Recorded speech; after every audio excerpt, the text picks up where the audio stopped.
इसे मिटा दे रहा हूं, है ना। ये हो गया है।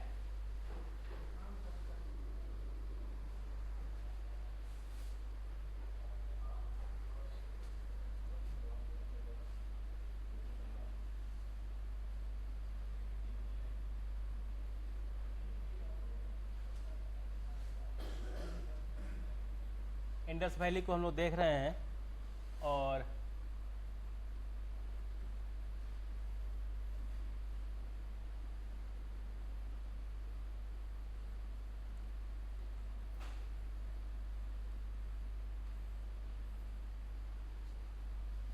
पॉलिटिकल लाइफ देख लेंगे, सामाजिक जीवन, राजनीतिक जीवन की बात कर लेंगे थोड़ा सा यहाँ की। बहुत राजनीतिक जीवन में उथल पुथल नहीं है और बहुत डेवलपमेंट भी नहीं है। थोड़ा सा चीज़ों को हम जानेंगे और उसको अगर देखा जाए तो ये कह सकते हैं कि अलग अलग से सबसे पहले हम लोग सेंटर की चर्चा कर लेंगे, सेंटर से फिर स्टेट की चर्चा कर लेंगे, स्टेट से 20 की चर्चा कर लेंगे और फिर ग्राम की चर्चा कर लेंगे और ग्राम के बाद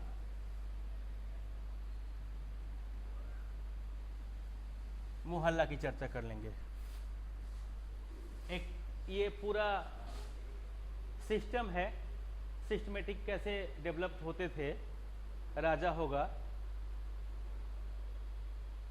अब हम देखेंगे यहाँ पे कि यहाँ की जो कंट्रोलिंग पावर है वो किसके पास होगा।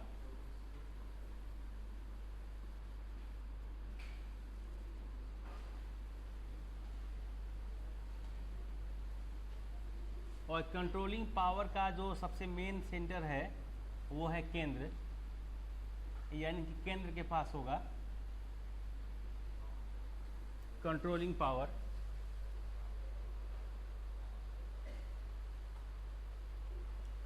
महिलाओं को इसमें एंट्री नहीं था राजनीतिक जीवन में, नो एंट्री। मतलब राजनीतिक जीवन में इनका कोई हस्तक्षेप नहीं होता था, महिलाएं शामिल नहीं हो सकती थी।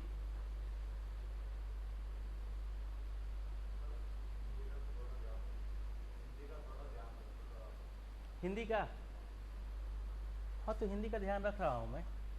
जो कंट्रोलिंग पावर है मतलब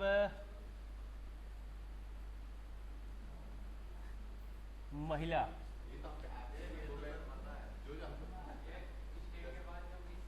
हाँ अभी सब मैं बताऊंगा, सब बताऊंगा। अभी 20 राज्य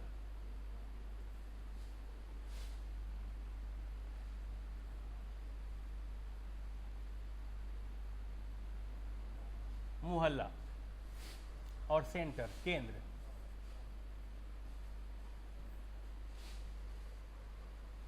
अब देखिए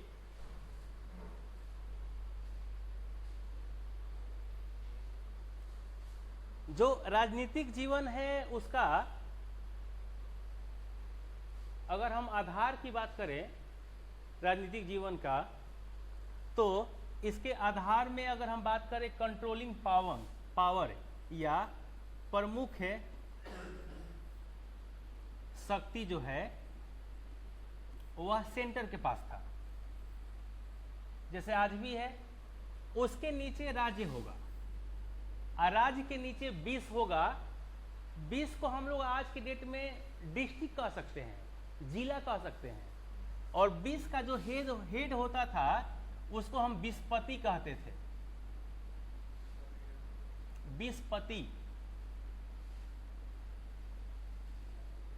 विस्पति कहते थे।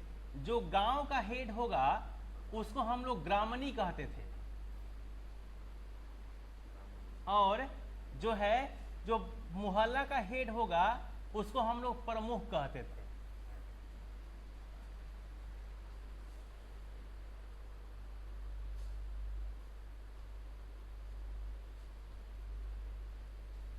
ठीक है।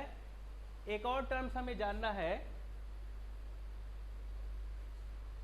और वो ये है कि यहाँ की जो महिलाओं का इसमें कोई भी एकाधिकार नहीं होता था, या महिला शामिल नहीं हो सकती थी। राजनीतिक जीवन में महिला शामिल नहीं हो सकती थी, राजनीतिक जीवन में इनका कोई एकाधिकार नहीं था।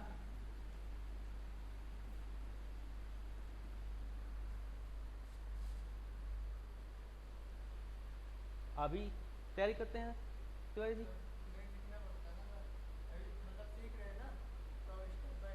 अच्छा, ये नहीं लिख रहे हैं। अच्छा, मुझे लगा कि आप भी कहीं क्रांतिकारी बनने का विचार है आपको भी। कोई नहीं, आ जाइए। हम लोग चर्चा करेंगे यहाँ पे महिलाओं का स्थिति जो है, महिला शामिल नहीं हो सकती थी। कंट्रोलिंग पावर यानी कि प्रमुख शक्ति किसके पास था? सेंटर के पास था। दूसरा, जो प्रमुख थे वह केंद्र थे, केंद्र के प्रमुख होते थे। केंद्र के बाद एक राज्य के प्रमुख होंगे, विस्पति होगा जो जिला का प्रमुख होगा, जो ग्रामणी होगा वो गांव का प्रमुख होगा, और जो मोहल्ला का जो व्यक्ति होगा उसको हम सिर्फ प्रमुख बोल लेते थे। ये इस तरह से विभाजन था, बटा हुआ था। सेंटर, सेंटर के बाद स्टेट, स्टेट के बाद डिस्ट्रिक्ट, डिस्ट्रिक्ट के बाद जो है गांव, और गांव के बाद मोहल्ला।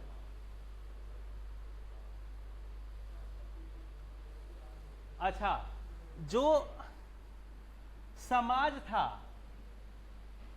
वह पितृसत्तात्मक और मातृसत्तात्मक दोनों था। मतलब जो पावर है कहां पे? घर के अंदर की पावर है। हाँ, हेड ऑफ पावर, जो शक्ति है घर के अंदर में, वह है दो तरह का है। कहीं कहीं मदर प्रमुख होती थी और कहीं कहीं फादर। मदर प्रमुख का जो जगह है वह है राखी गढ़ी, कालीबंगा, रंगपुर, जहां मां प्रमुख होती थी। जहां ये मां जो है प्रमुख होंगी, माता प्रमुख होगी। खास करके अगर देखेंगे तो रंगपुर यहां पे सब जगह मिलता है। रंगपुर में राखी गढ़ी, एक भाई कह रहा था राखी गढ़ी, और अन्य सभी जगह पिता प्रमुख होंगे। अन्य सभी जगह पिता प्रमुख होंगे। अच्छा, मां प्रमुख होगी और पिता प्रमुख होंगे में क्या अंतर है? कुछ अंतर है? बहुत अंतर है। कहते हैं ना दुल्हन हम ले जाएंगे, नहीं, दुल्हा हम ले जाएंगे, उल्टा हो जाएगा, है ना। और बैंड बाजा कब बनता है? जब आपके यहाँ बच्चे पैदा होते हैं कि नहीं हमारे यहाँ बेटा हुआ है। लेकिन जब मातृत्व प्रधान होगा तो बिटिया जब पैदा होगी ना तब पार्टी दी जाएगी, और बेटे पैदा होंगे तो कहेंगे अच्छा बेटा हुआ। क्यों? क्योंकि बेटा जब बड़ा होगा तो चला जाएगा लड़की के यहाँ। तो आज जो हम लोग 300 की भीड़ लेकर जाते हैं, उधर से एक अकेले वो चली आती है बिना डरे हुए, देखते हैं ना गांव में। तो वैसा उल्टा हो जाएगा, 300 वहां से लोग आएंगे और आप यहां से अकेले जाएंगे।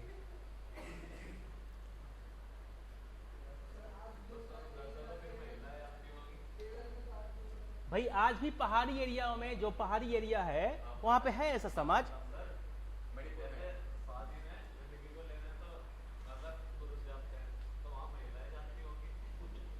बिल्कुल, हाँ भाई, उसमें क्या है। आज तो हमारे पुरुष महिलाएं दोनों शादी में जा रही हैं, तो वैसा ही होगा। तो देखिए कितना बड़ा सा विडंबना हो जाएगा। मातृत्व प्रधान का मतलब सिर्फ ये नहीं कि घर की मालकिन माता होगी। घर की मालकिन तो माता होगी ही, विवाह के बाद दुल्हा को जाना पड़ेगा दुल्हन के यहाँ, है ना। और वहां लड़कियां घर में बैठ के काम करेगी और आपको बाहर निकल के काम करना पड़ेगा। तो यहाँ पे तो समझ में आता है, वहां समझ में नहीं। और हमारे यहाँ जो पेशेंस होता है ना, वो पुरुषों के सापेक्ष में महिलाओं के पास ज्यादा होता है। तो यही कारण है कि मातृत्व प्रधान सफल नहीं है, क्योंकि पुरुष अकेले जाकर वहां झेल नहीं पाता। महिलाएं तो उनके पास क्या है, उनके पास तो एक बड़ा सा हथियार है, आंसू, है ना। तो अपना वो बेचारी जब उनको कष्ट होगा तो आंसू वो जो है रो लेंगी, और फिर उनके यहाँ एक और बड़ा सा विकास ये होता है कि उनके हस्बैंड अच्छे होते हैं, क्योंकि वो बेचारा जो है अपनी पत्नी के प्रति उसका लगाव अच्छा होता है। लेकिन जब लड़की के यहाँ आप गए हैं तो लड़कियों का तो आपसे लगाव है नहीं, तो आपको वहाँ कोई अकेला देखने वाला नहीं है। जैसे और सब जगह क्या है, पुरुष प्रधान में क्या है कि हो सकता है कि आपके घर में जब किसी लड़की की शादी होती है तो दो चीज़ें खराब मिलता है, एक सास और एक ननद, ये हमेशा खराब मिलता है। बात सही है ना, कितना भी अच्छा हो तो ये दो चीज़ों को शिकायत। लेकिन पति तो अच्छा मिलेगा, देवर अच्छा मिलेगा, ससुर अच्छे मिलेंगे, ये लोग व्यवहार आपसे अच्छा करेंगे। लेकिन जब मातृत्व प्रधान होगा और आप जाएंगे तो आपको कोई अच्छा नहीं मिलेगा, क्योंकि आपकी जो पत्नी है वो भी आपको वैल्यू नहीं देगी, उसकी माँ तो वैल्यू नहीं देगी, और वहाँ का पुरुष जो है तो पुरुष को वैल्यू देता नहीं।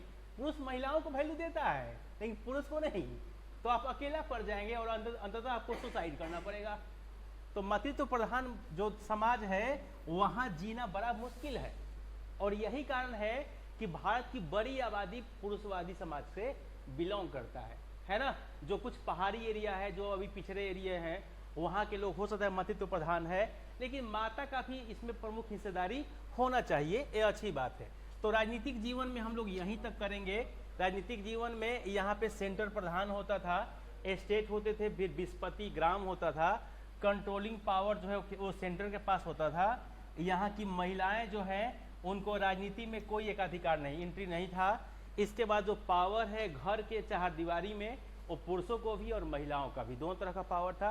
पुरुष भी प्रधान होता था, पुरुष प्रधान समाज और मातृत्व प्रधान समाज। पुरुष प्रधान समाज तो बैलेंस था, मातृत्व प्रधान थोड़ा सा बैलेंस नहीं था, क्योंकि उसमें पुरुषों की जीवन बड़ा दुखकारी होता था, मतलब कष्टकारी होता था। समझ रहे हैं बात। लेकिन प्रधान ऐसा समाज था। आइए अब हम चर्चा करते हैं सोशल, यहाँ के सोशल लाइफ। हाँ, राजनीतिक जीवन बहुत ज़्यादा नहीं है, सोशल लाइफ सब मिलाकर एक क्वेश्चन लॉन्ग हो जाएगा। सोशल, इकोनॉमिकल, पॉलिटिकल और रिलीजियस, ये सब मिलाकर के एक लॉन्ग क्वेश्चन हो जाएगा। सोशल लाइफ, सामाजिक जीवन जो है, इनकी चर्चा थोड़ा सा हम लोग कर लेते हैं।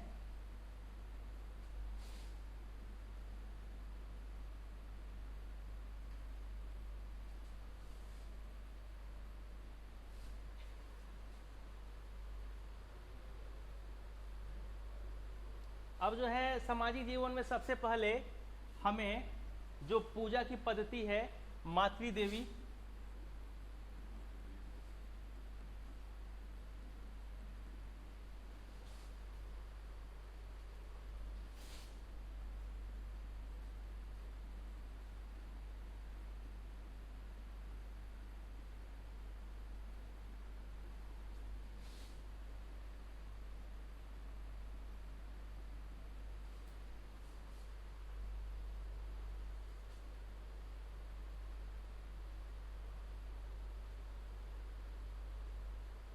है ना। सोसाइटी की चर्चा कर लेते हैं थोड़ा सा, समाज का, उस समय का, उस समय की समाज की अगर बात करें तो यहाँ पे एक व्यक्ति होते थे पुरोहित,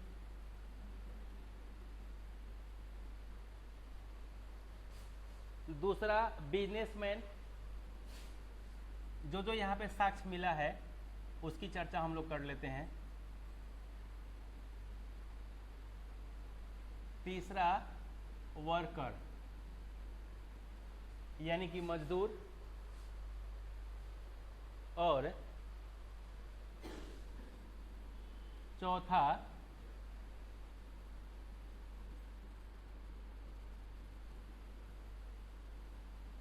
ब्लू ब्लड या अपर क्लास,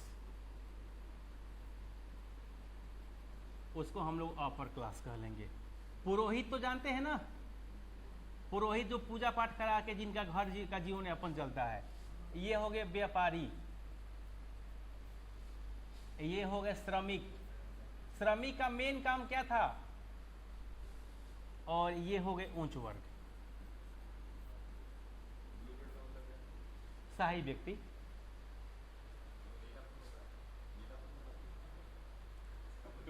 ब्लू ब्लड का मतलब शाही व्यक्ति, शाही का मतलब है जो उच्च घराने के लोग हों। हाँ, अरिस्टोक्रेट फैमिली, हाँ, कुलीन वर्ग भी कह सकते हैं।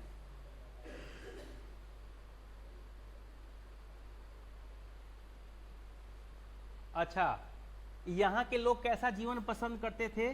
तो पीसफुल लाइफ।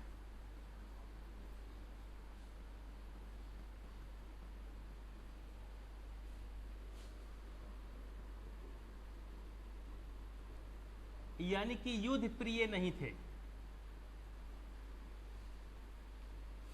युद्ध प्रिय न होकर शांति प्रिय थे।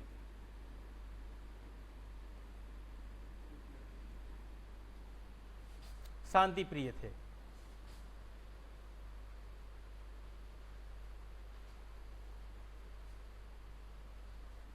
यहां के लोग वेज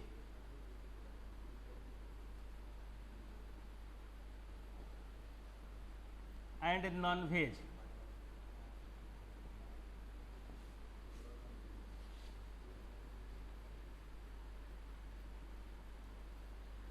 शाकाहारी और मांसाहारी दोनों तरह के लोग थे।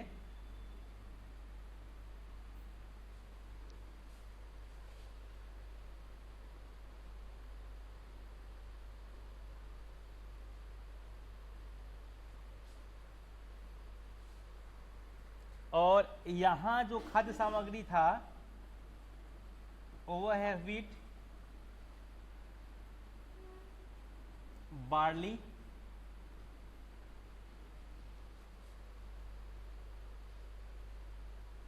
घी,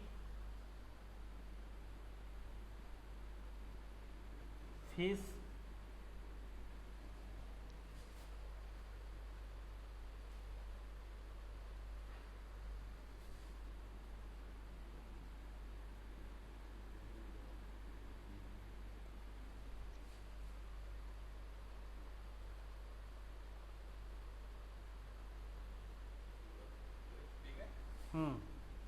और फिर मिल्क।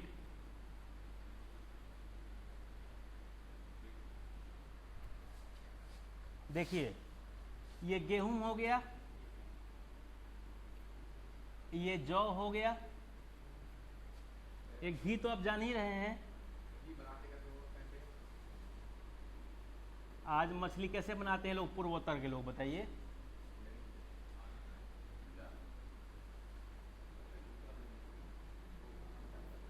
और फिर ये दूध। कुछ का हिंदी तो सबका हिंदी हो गया ना, कुछ छूट रहा है। ये जो है वो जो सुअर का मीट है,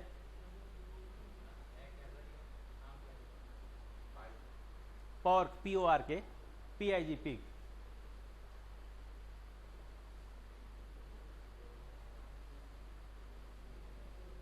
और फिर थोड़ा सा सोसाइटी में ही गेम की बात कर लेंगे, और वो है डाइस, पासा, खेल।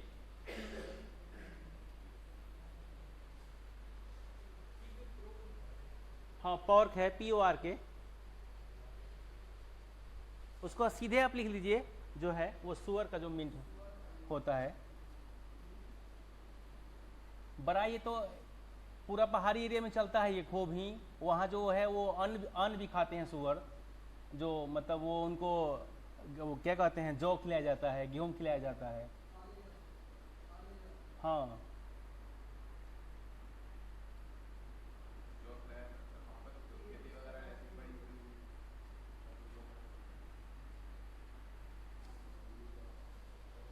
और यहाँ पे फिर इंडोर गेम डाल दीजिएगा।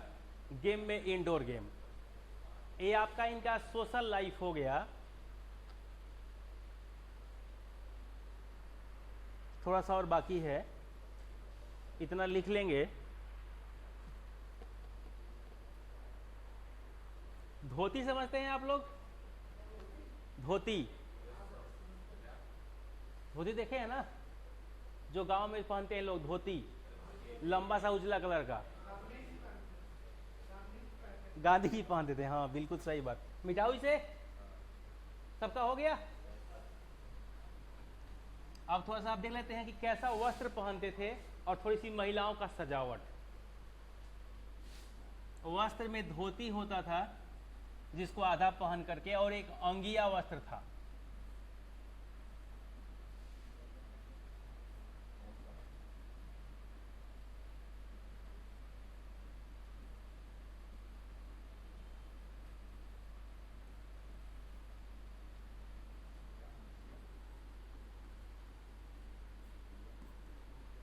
फिर कुछ छोटे छोटे से कपड़े होते थे,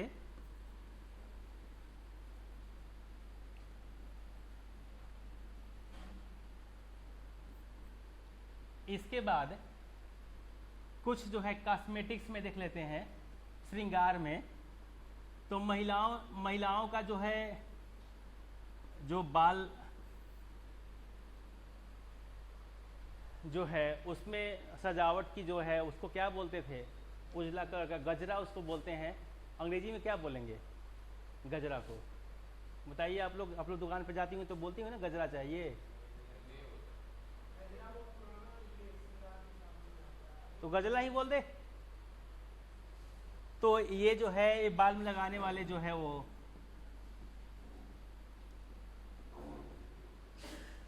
फिर हाथ में पहनने वाले जो है चूड़ियां होती थी।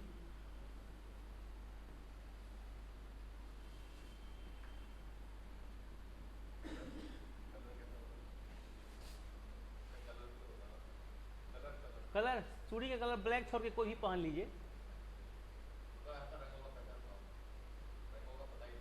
रंग पता था ना।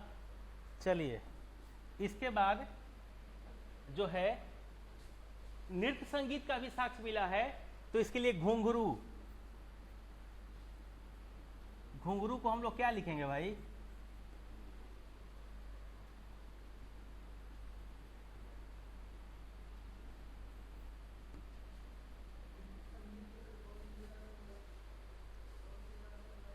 क्या, कौन सा? मोहनजोदड़ो से मिला है। महिलाएं घर की चारदीवारी में जो है, हाँ। और गायन में क्या मिला है, कब कब? विवाह के समय गायन का गीत होता था, किसी व्यक्ति का बर्थ के समय गायन होता था, है ना। या फिर कोई और भी रीति रिवाज, जो रिचुअल्स थे, जो रीति रिवाज थे,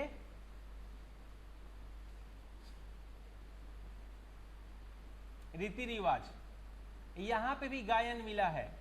और फिर एक जो है वो जो है चौमासा, साल के 12 महीने तो 4 महीने बारिश का ऋतु। कहते हैं ना कि मेरे पिया हुए बावरिया बहन की याद सताती है। या सावन के महीने में जो कजरी गाते हैं, है ना, जो ग्रीन कलर पहन करके, है ना। बिहार में देखिएगा उसको मधुश्रावणी गाया जाता है, वो जो पूरे मिथिलांचल में नहीं। तो ये भी जो है वो महीने के लिए, चौमास जो है वो 4 मंथ होते थे बारिश के, रेनिंग सीजन का, रेनिंग सीजन का जो है वहां भी गायन की परंपरा है। ग्रीन कलर का सब कुछ पहन लेंगे और गाएंगे अपना जो है। हाँ, सावन के महीने पे बहुत सारा कि ये बारिश मुझे जीने नहीं देगी, ऐसा ऐसा कुछ कुछ, तब जो भी है ना, बारिश का महीना जो है। तो ये सब कुछ जो हमें आज फिल्मों में हम देख रहे हैं ना, ये उसी का उत्कृष्ट शैली है और कुछ नहीं है।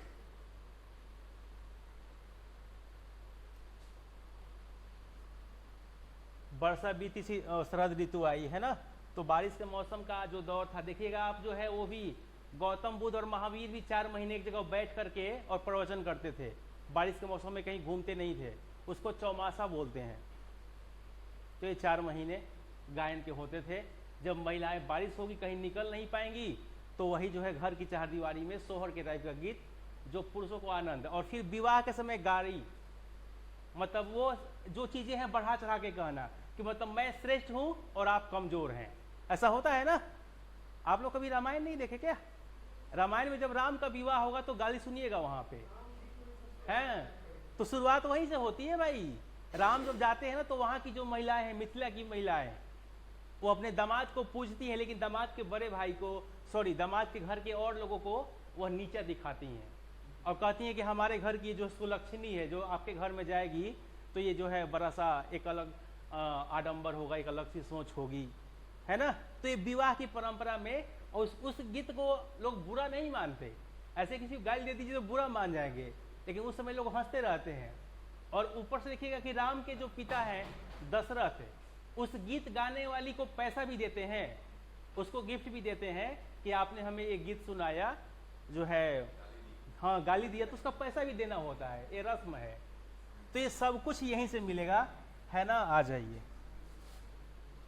तो जो गीत संगीत हो और संगीत के साथ थोड़ा सा घुंघरू हो, है ना, तो फिर वो कहते हैं ना, नशा शराब में होती तो नाचती बोतल, है ना।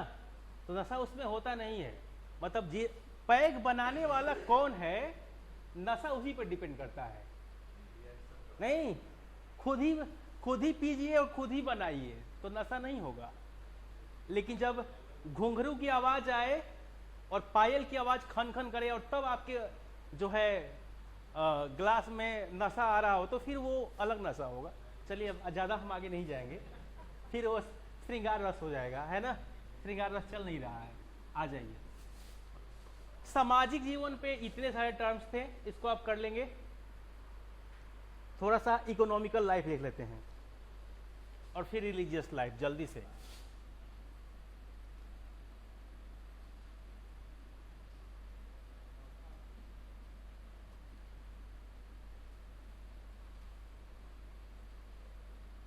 आर्थिक जीवन,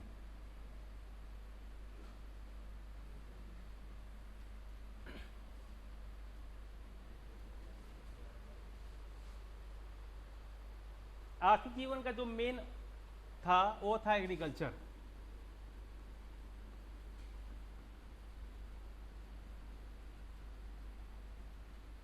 यानी कि कृषि।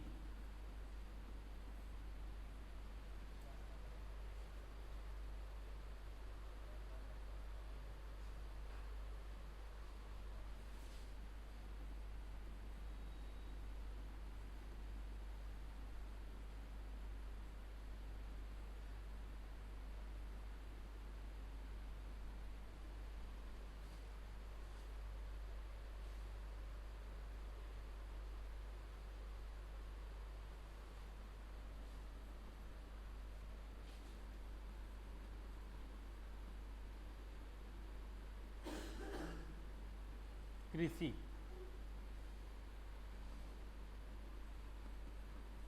स्ट्रॉन्ग ट्रेड एंड कॉमर्स,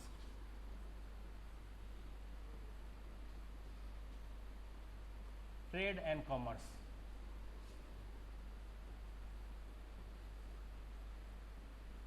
यानी कि मजबूत व्यापार व वाणिज्य। भाई ये तो लिख लेंगे ना, व्हीट बार्ली और ऑयल सब लिख लेंगे। स्ट्रॉन्ग मजबूत व्यापार और वाणिज्य की बात कर लेंगे यहाँ।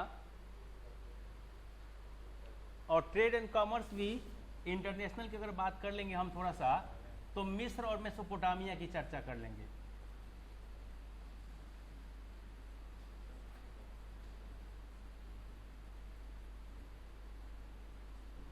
मेसोपोटामिया,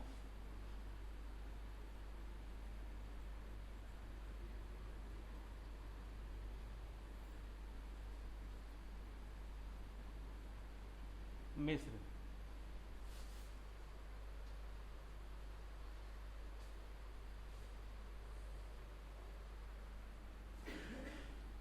यहां से गाय का साक्ष्य मिला है, बकरे का साक्ष्य मिला है, और फिर पिग सुअर का साक्ष्य मिला है एनिमल के रूप में। कॉटन यानी कपास का भी साक्ष्य मिला है, जो अलग से डेवलपमेंट के साथ जुड़ जाएगा। आर्ट, कला की बात कर लेते हैं थोड़ा सा, तो भारत में पेंटिंग का भी साक्ष्य मिला है। पेंटिंग के कारण ही देखिएगा इंक पॉट हम लोग देखे थे कहीं, इंक पॉट कहाँ मिला था भाई?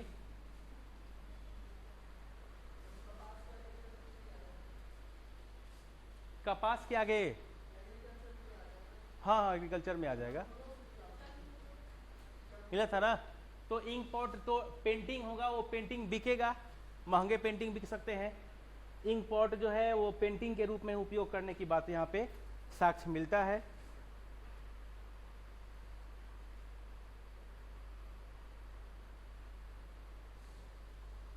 और ये पेंटिंग जो है वो दूर दूर जाता होगा, जैसे मान लीजिए हम कह सकते हैं कि मिस्र में जाता होगा, ये मेसोपोटामिया में जाता होगा यहाँ की जो पेंटिंग, या फिर चाइना में जाता होगा। ऐसी साक्ष्य है कि यहाँ की जो पेंटिंग है वो महंगे बिकते होंगे।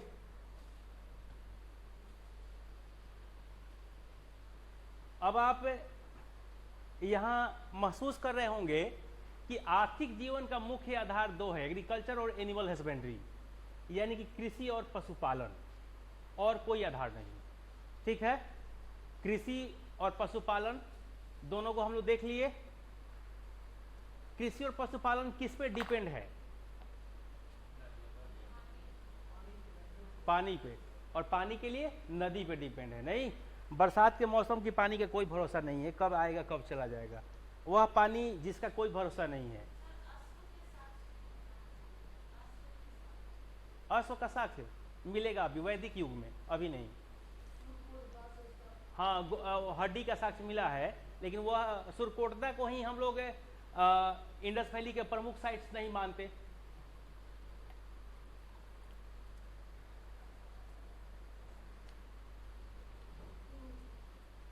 जैसे जैसे समय बीत रहा है चीजें मिलती जाएंगी, है ना, जो जहां मिलेगा बताया जाएगा। आइए, यहां तक सब तो कर लिए।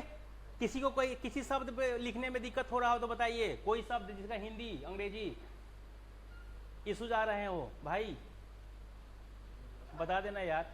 हिंदी मुझे आती है, लेकिन एक्चुअली क्या है ना कि अब हिंदी माध्यम मेरा था, वो दौर समाप्त हो गया। शुरू में मैं एक दो बार हिंदी माध्यम से इंटरव्यू दिया, लेकिन मैं जितना लिख के आता था, और मुझे कभी कभी कम नंबर मिल गए, कभी कभी बराबर नंबर मिले, तो सारे दोस्त भी बाद में अंग्रेजी मीडियम के ही हो गए। तो मैं सोचा कि मैं अकेला हिंदी मीडियम क्या करूं, मैं भी अंग्रेजी मीडियम हो गया। हाँ, अब हिंदी कमज़ोर हो गया है। हिंदी साहित्य ऑप्शन है, और अच्छा नंबर इसलिए मिल जाता है क्योंकि हमको 4-5 हज़ार दोहे याद हैं, है ना।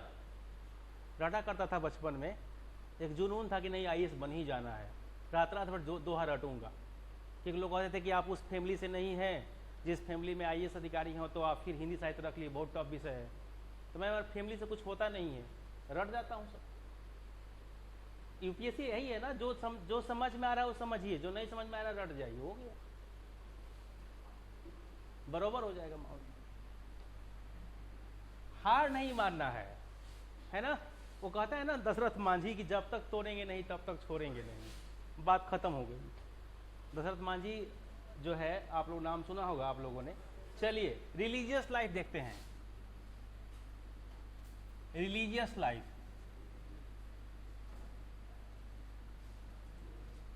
धार्मिक जीवन,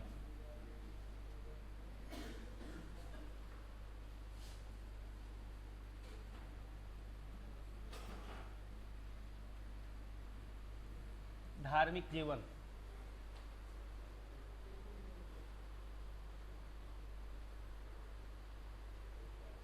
सबसे पहले इसमें हम वर्शिप की चर्चा कर लेंगे। People tree,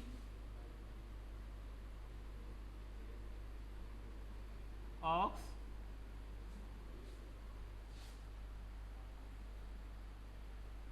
stone.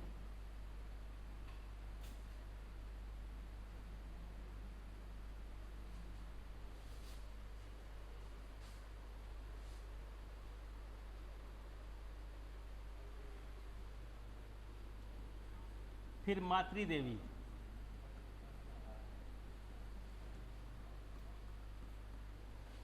मातृ देवी, स्वास्तिक सिंबल,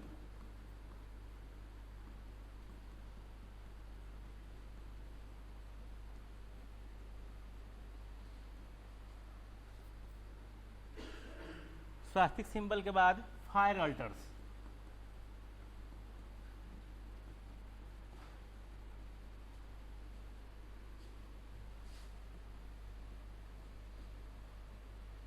फायर अल्टर्स का मतलब है अग्निवेदी।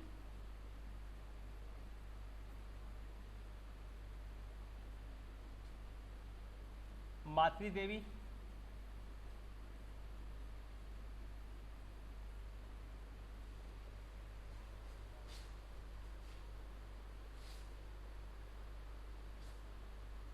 स्वास्तिक सिंबल तो आप जान ही रहे हैं।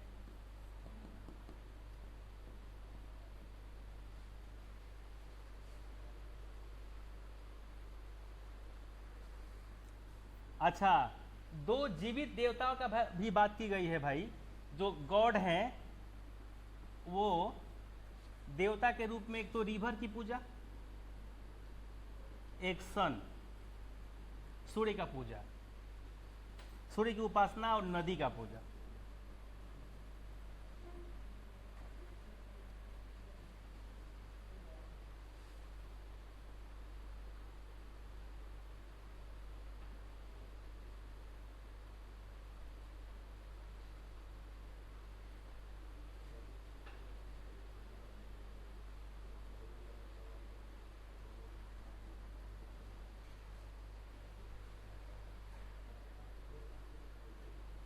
ये सारे पूजा की सामग्रियां हैं जहां पे हम अलग अलग सी चीजों को देखेंगे।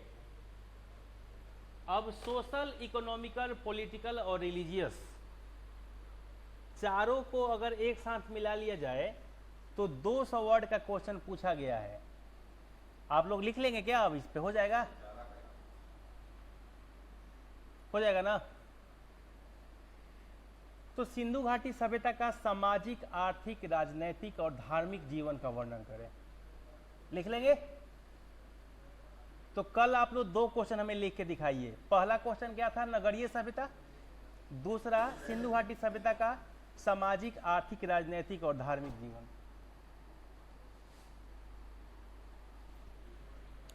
सिंधु घाटी सभ्यता के पतन के 4 कारण बताए थे हम। कुछ याद आ रहा है? कौन कौन से 4 कारण सर? जी सर, आप बताएंगे? जी बताएं, कोई भी 1-2 बता लीजिए।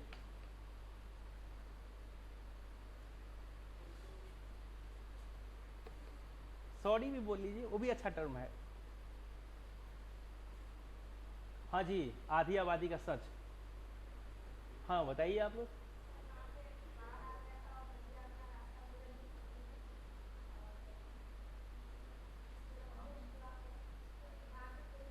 आवाज यहां तक नहीं आ रही।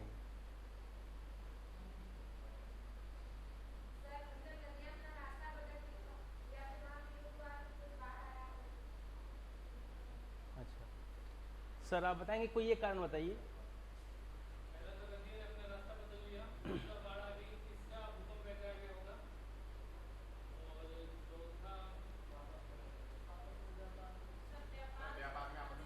विवाद हो गया होगा।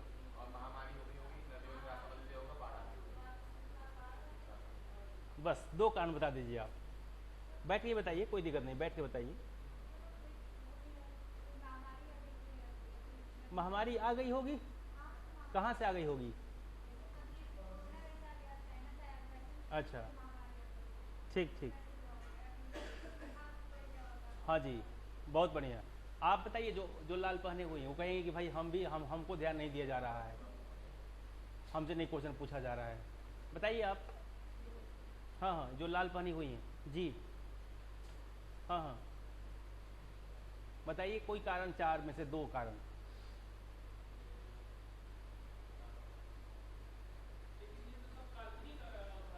तो काल्पनिक, तो ये जगह भी तो काल्पनिक है। जमीन के अंदर मिला है चीजें, ये भी तो कल्पना है कि यथार्थ है। ये जिसको हम लोग जिस समय को पढ़ रहे हैं ना, ये कौन सा समय है? प्रोटो हिस्टेरिक एज है। हाँ, प्रोटो हिस्टोरिक एज।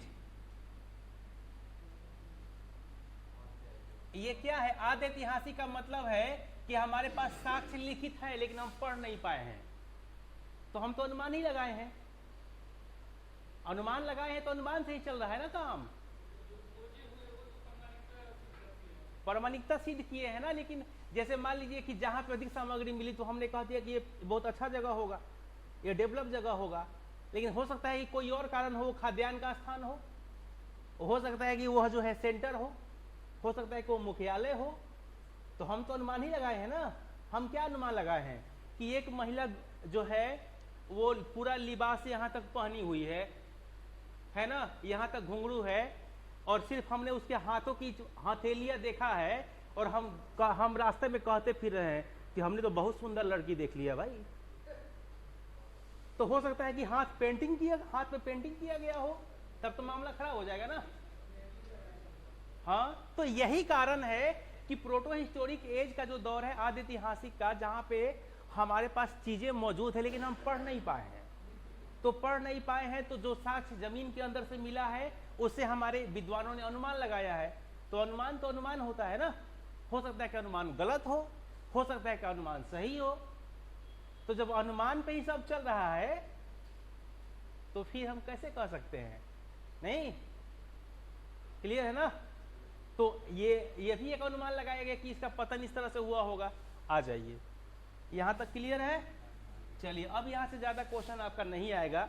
यहां से एक ही क्वेश्चन बार बार पूछता है यूपीएससी, जब पूछता है तो, और वो है यहाँ की नगरीय जीवन, और कभी कभी स्टेट पीसीएस पूछ लेता है यहाँ की सामाजिक और धार्मिक जीवन, या कभी कभी आर्थिक राजनीतिक जीवन पूछ लेता है। बिहार खूब पूछता है ना। ये ट्रेडिशनल क्वेश्चन है, आप चीजों को समझ गए होंगे, और मुझे लगता है कि अब आप कुछ भी आएगा तो लिख लेंगे कि नहीं लिख लेंगे।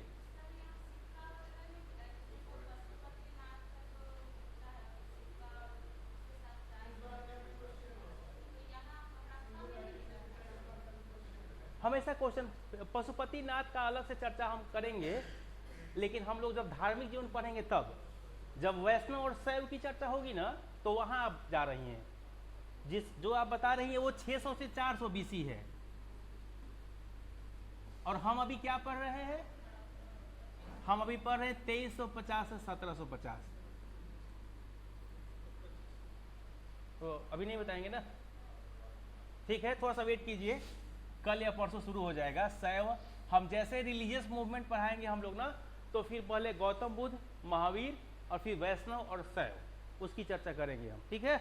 मत टेंशन लीजिए आप लोग। आ जाइए, थोड़ा सा चर्चा करते हैं एक नए टॉपिक के साथ, और वो है वैदिक एज। वैदिक एज का मतलब है वैदिक युग, और इसका जो समय है, अब देखिए यहां से सब कुछ क्लियर होगा, यहां कुछ इफ और बट नहीं होगा भाई। वैदिक युग को हम दो भागों में बांट लेंगे, और वो होगा अर्ली वैदिक और लेटर वैदिक। अर्ली वैदिक यानी कि ऋग वैदिक काल, और दूसरा लेटर वैदिक।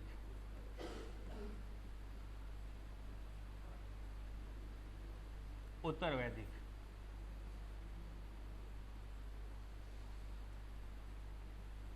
ठीक है, ये दो टर्म्स में हम देख लेंगे इसको, वैदिक युग को। ऋग वैदिक का समय होगा 1500 से 1000 बीसी, और उत्तर वैदिक का समय होगा 1000 से 600 बीसी।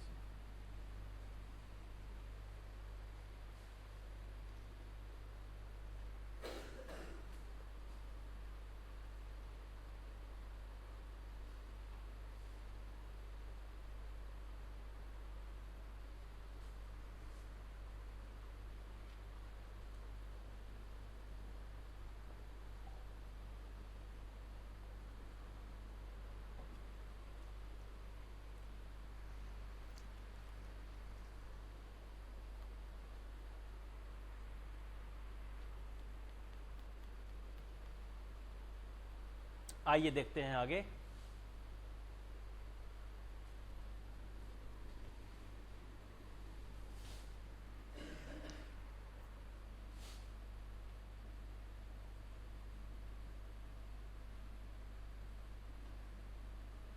वैदिक युग। जैसा कि नाम से प्रचलित है कि इसमें 4 वेद की बात होगी, ऋग्वेद, सामवेद, यजुर्वेद और अथर्ववेद। अथर्ववेद के कुछ लोग जो है वेद की श्रेणी में मानने से इनकार करते हैं, क्योंकि उसके बारे में कहा जाता है कि the book of magical formula, यानी कि जादू टोना की पुस्तक। और वेद का मतलब है जो हमें कुछ सिखाए, जो हमें जीवन को आसान करे, जो हमारे जीवन में कुछ नया परिवर्तन लाए, वो सब वेद है। वेद की चीज़ों को हम देखेंगे तो हमारे पास यहाँ पे एक व्यक्ति की लाइफ को चेंजिंग के लिए 4 पुरुषार्थ की बात की गई है, धर्म, अर्थ, काम और मोक्ष। एक व्यक्ति मतलब सामान्य व्यक्ति से विशेष व्यक्ति बनने के लिए आपको इन 4 जगहों पे काम करना होगा, है ना। व्यक्ति सामान्य और विशेष कैसे हो गया? स्पेशल व्यक्ति मतलब व्यक्ति कोई अपनी एक ही लाइफ में बहुत फेमस हो गया, इसके पीछे कारण क्या है? तो जिस दिन मृत्यु होती है उस दिन किसी के साथ 10 लोग होते हैं, किसी के साथ 4 लोग और एक घंटी बजाने वाला व्यक्ति, और किसी के साथ पूरा मोहल्ला, और किसी के साथ पूरा गांव, किसी के साथ पूरा राज्य, और किसी के साथ सोशल मीडिया से लेकर के सब कुछ उसी पे दीवाना बना हुआ है। तो इसका मतलब क्या है कि जिसने धर्म, अर्थ, काम और मोक्ष ये चारों क्षेत्रों में अच्छा काम किया होगा, वह है रातों रात मरने के बाद भी फेमस हो जाए। क्योंकि मरने के समय आप नहीं किसी को बोलेंगे कि हम मर जाएंगे तो थोड़ा सा हमारे जो है डेड बॉडी के साथ आ करके श्मशान घाट तक पहुंचा दीजिए। लेकिन आपको याद होगा कि शाम के समय में ही अपोलो में मृत्यु हो गया था जयललिता का, लेकिन पूरे डिफेंस मिनिस्ट्री को फोन किया गया, पारामिलिट्री को लगाया गया, और तब घोषणा हुई कि जयललिता नहीं रही। और तो भी ट्रू 79 लोगों ने आत्महत्या कर लिया कि जब वो है ही नहीं तो मैं जी के क्या करूंगा, है ना। मतलब इतना प्रेम था उनके प्रति। जब हमारी आपकी जो उम्र है, इस उम्र में मैंने किसी व्यक्ति की मृत्यु के समय सबसे ज्यादा देखा था पूरे भारत में शोक, तो वो है वाजपेयी साहब के समय।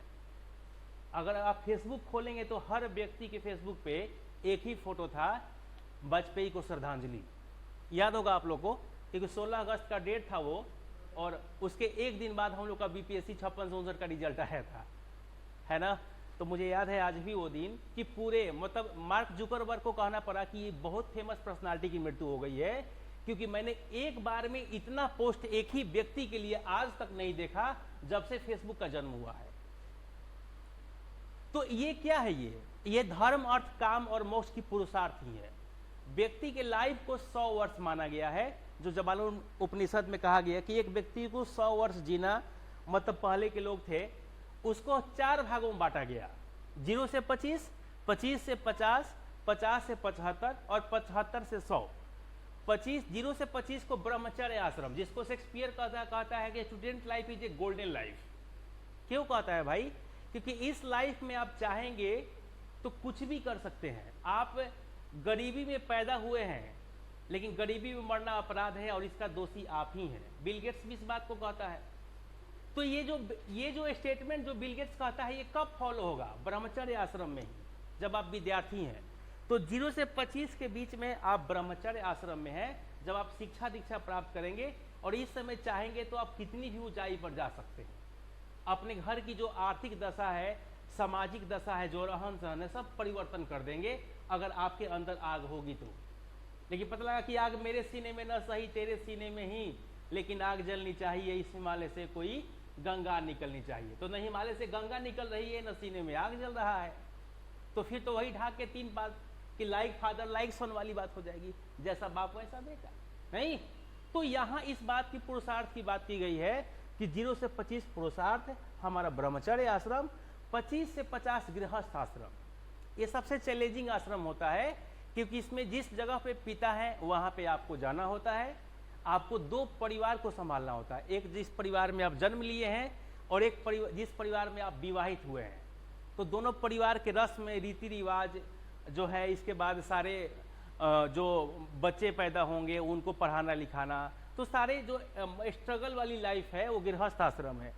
50 के बाद फिर वानप्रस्थ आश्रम, जिसमें हिंदू धर्म में कहते हैं कि 50 के बाद आप थोड़ा सा ईश्वर के प्रति ध्यान लगाइए, थोड़ा सा मंदिर मस्जिद घूम लीजिए, थोड़ा गुरुद्वारा चले जाइए, थोड़ा सा द्वारका चले जाइए, है ना, कभी गंगा आश्रम चले जाइए और पूजा पाठ कीजिए। और 50 से 75 के बीच में ईश्वर के प्रति, क्योंकि अब आपको जाने का समय हो गया। 50 के ऊपर होंगे तो आपके घर में 3 पीढ़ियां निवास करती है। 50 वर्ष के आप होंगे, 25 वर्ष का आपका बेटा होगा और उसका बेटा 1-2 वर्ष का होगा। तो 50 से 75 के बीच में ईश्वर के प्रति आराधना कीजिए और 75 के बाद अगर बच गए तो सन्यासी हो जाइए, क्योंकि जिस घर में चौथी पीढ़ी का जन्म हो गया है ना, तो सबसे अंतिम पीढ़ी को समस्या शुरू हो जाती है। जैसे 75 वर्ष का 76 वर्ष का आपके दादाजी, उनके पिताजी और उनका बेटा 50 वर्ष का, 50 वर्ष वाला व्यक्ति का बेटा 25 वर्ष का और 25 वर्ष का व्यक्ति का बेटा 1-2 वर्ष का। तो 4 पीढ़ी तो घर में हो गई ना। तो जब घर में 4 पीढ़ी होगा तो जो सबसे बुजुर्ग होंगे, अगर वो 8 बजे चाय मांगेंगे तो 8-10 में आएगा। बात सही है ना? क्योंकि हमारे यहाँ किसको ध्यान पर रखा जाता है? छोटा बच्चा को। फिर जो कामकाजी जो 25 वर्ष का है, फिर उस व्यक्ति को जो 50 वर्ष का है, और तब उस बुजुर्ग व्यक्ति का नंबर आता है। और बुजुर्ग और बच्चा में कोई अंतर नहीं होता। 75 वर्ष का व्यक्ति और 2 वर्ष का बच्चा, दोनों का मेंटल एबिलिटी एक ही जैसा हो जाता है। बात सही है ना? दोनों को साथ साथ भूख लगेगा, दोनों साथ साथ जो है घबरा जाएंगे, दोनों खाना के लिए रोने लगेंगे। तो उस दौर में 75 के बाद अगर आप घर पे हैं तो सन्यासी हो जाइए, किसी मंदिर में चले जाइए, मस्जिद में चले जाइए, गुरुद्वारा में चले जाइए, लेकिन घर को छोड़ दीजिए, क्योंकि अब आपकी जरूरत वहां पे नहीं है। चाइना में तो लोग गोली मार देते हैं जब आपकी नीड ही नहीं है ना? लेकिन इंडिया में हम रखने की परंपरा है। लेकिन वो रखना क्या है कि जो है खाना देने समय भी आप डांट लगा रहे हैं, बोलते समय भी डांट लगा रहे हैं, कोई सलाह दे रहा है तो भी मानने को तैयार नहीं है, क्योंकि हमारी जो नई पीढ़ी है वो समझता है कि हम बहुत बड़े हो गए। तो ये हमारा आश्रम की बात किया गया है। और यही कारण है कि 16 संस्कार हमारे यहाँ होता है ना। 16 संस्कार में 15वां संस्कार विवाह है, जो 25 के बाद हो जाता है। बनाने वालों ने भी सही बनाया, क्योंकि वो पता है कि अब विवाह के बाद कोई संस्कार पूरा नहीं होने वाला है ना? विवाह के बाद संस्कार कहाँ हो पाएगा भाई? तो जाहिर सी बात है अब एक ही संस्कार होगी, अंत्येष्टि। और अंत्येष्टि एक ऐसी संस्कार है जिसको आप देख नहीं पाते। सिर्फ जो है लोग, जो बचे हुए लोग हैं, उनकी संस्कार बढ़िया है तो फिर आपको बढ़िया अंत्येष्टि किया जाएगा, नहीं तो कहा जाएगा अरे बहुत तंग किए थे ये, है ना? पैसा इनके पास था, लेकिन मैं जो कहा कि हाई स्कूल के बाद की बाइक दीजिए तो कहते हैं ना साइकिल से जाओ, है ना? तो ये सारी डेवलपमेंट को हम यहाँ पे पढ़ेंगे। इसके बाद हम 8 तरह के विवाह के प्रकार को देखेंगे। ब्रह्म विवाह, दैव विवाह, आर्ष विवाह और प्रजापति विवाह। ये 4 मान्यता प्राप्त विवाह है और 4 अमान्यता प्राप्त, जिसको समाज ने स्वीकार नहीं किया। ब्रह्म विवाह का मतलब है वह विवाह जिसमें वर को यानी कि दुल्हा को चारों वेद कंठस्थ याद हो। चारों वेद का मतलब समझ रहे हैं? ऋग्वेद, सामवेद, यजुर्वेद और अथर्ववेद। और ऐसी मान्यता है कि ऐसा शादी 10 साल 15 साल पे एक होता होगा, और इसमें सृष्टि के रचयिता ब्रह्मा आशीर्वाद देने आया करते थे। ब्रह्मा का एक ही मंदिर है पुष्कर में, आप लोगों को पता भी है ना? तो ब्रह्मा आशीर्वाद देने आते थे। वैसे विद्वान व्यक्ति को जो जिसे चारों वेद याद है, और उसके विवाह को हम ब्रह्म विवाह के नाम से जानते थे। दूसरा विवाह है आपका दैव विवाह।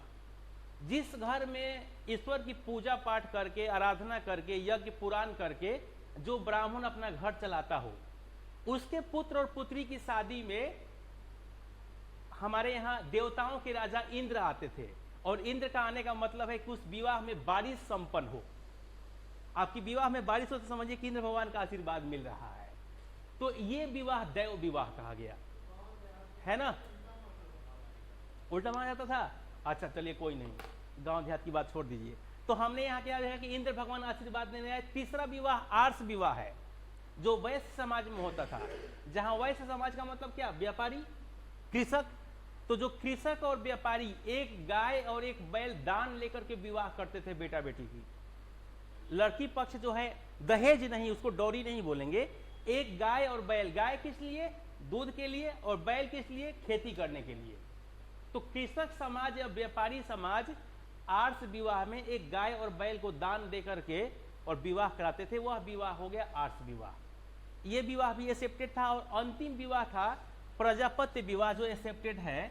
और प्रजापत्य जो है भारत में उस समय के दौर में 98% विवाह होता था। प्रजापत्य, प्रजापत्य का मतलब दो शब्दों से जुड़ा हो, प्रजा और पत्य। जिस विवाह में माता पिता, रिश्तेदार और मोहल्ले के लोग विवाह तय करते थे, मतलब बिना वर और वधू के सलाह लिए माता पिता और मोहल्ले के लोग, रिश्तेदार विवाह तय कर देते थे और तब विवाह संपन्न हो जाता था। उस विवाह को हम प्रजापत्य विवाह कहते हैं। Without permission bride and grooms, है ना। हमारे यहाँ सुमित सरकार पढ़ाते थे इतिहास, नाम सुना होगा आप लोगों ने। सुमित सरकार से एक बार हम लोग पढ़ रहे थे तो कह रहे थे कि जब 16 वर्ष के थे तो मई के महीने में मेरे घर से पत्र आया पिताजी का कि 16 मई को घर आ जाओ। बोले कि उस समय बैलगाड़ी हुआ करता था। इलाहाबाद से बैठे और बैलगाड़ी पे पहुंचे। जब सुबह घर के पास पहुंच रहे हैं तो देख रहे हैं कि बड़ा सा जो है वो जो सामियाना टाइप का है वो गिरा हुआ है। तो उनको लगा, और वहीं बगल में खाना उना बन रहा है, तो उनको लगा कि एक घर में दादी थी बुजुर्ग, वो निपट गई होगी लग रहा है, चल बसी होगी। अब हुआ क्या कि यहाँ गए तो पिताजी ही गेट पर मिल गए और पिताजी से पूछे कि दादी चल बसी क्या। तो बोले कि नहीं नहीं, इस तरह का उल्टा बात मत बोलो, आज तुम्हारा तिलक है और 5 दिन बाद तुम्हारा विवाह है। तो बोले कि दोस्तों से हम गए थे कि पिताजी का पत्र आया है, मैं घर जा रहा हूँ, और उधर से विवाहित होकर के आया। तो पहले ऐसा ही विवाह होता था, है ना। मतलब आप जो है अमेजन से, फ्लिपकार्ट से सामग्री मंगवा लीजिए और घर पे लाइए तो 2 दिन और उसको रखिए, खोलना नहीं है। 2 दिन बाद खोलिए और फिर वो रिटर्नेबल नहीं है। 2 दिन बाद खोलिएगा तो पता चला कि भाई वो सुंदर है, अच्छी है, हमको समझती है, नहीं समझती है ना। तो 2 दिन बाद, शादी के 2 दिन बाद जो है, जो चौठारी या कुछ और रस्म बोलते हैं उसको। तो ये सारे टर्म्स थे, without permission bride and grooms. ये विवाह खूब मानते हैं लोग। जैसे सोचिए आप JNU से पढ़िए, IAS बन जाइए, पिताजी पूछते हैं कि तुम्हारे लाइफ में कोई है क्या, तो बोलिए ना हम तो बचपन से पढ़ाई किए, हम तो दिल्ली भी गए तो किसी को देखे ही नहीं। तो पूरा मोहल्ला और रिश्तेदार बड़ा खुश होता है कि बाबा ये लड़का है, संस्कार इसको दिया गया है, और ये कितने को यहाँ दिल तोड़ करे और घर पे चला गया, क्योंकि अब तो IAS बन गया है। अब इसको लगता है कि थोड़ा सा बढ़िया डोरी लेकर के अच्छा घर में शादी कर ले। तो पिताजी से कहता है नहीं पिताजी, हमको तो पढ़ाई से समय ही नहीं मिला, हम कभी किसी का फोन ही नहीं उठाए, और रात रात भर बेचारा वीडियो कॉल करता है ये, है ना। तो कहने का आशय क्या है कि ये विवाह की परंपरा जो है हमारे समाज में आज ही बहुत अच्छा माना जाता है। आज पिताजी अपने मन से शादी करे और आप कुछ भी नहीं कहिए, मतलब पिताजी ये भी कहें कि लड़की देख लो, करना ना ना आप ही देख लीजिए, अरे आप लोग आप ही खुशी में मेरी खुशी है।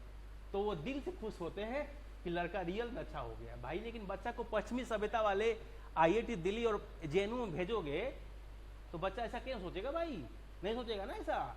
बच्चा तो कहेगा कि नहीं पिताजी थोड़ा सा मेरा भी मन होना चाहिए, आ जाइए। तो ये विवाह का प्रकार है 4 जो अमान्य है, सॉरी ये मान्य है, और 4 अमान्य विवाह, गंधर्व, असुर, राक्षस और पैशाच। उसकी परिभाषा भी मैं बता दूंगा, थोड़ा सा लिख ले। ऋग्वेद से शुरू करते हैं, क्योंकि सिर्फ समझाएंगे तो काम नहीं चलेगा। अच्छा तो लगेगा लेकिन पता लगा मिला कुछ नहीं।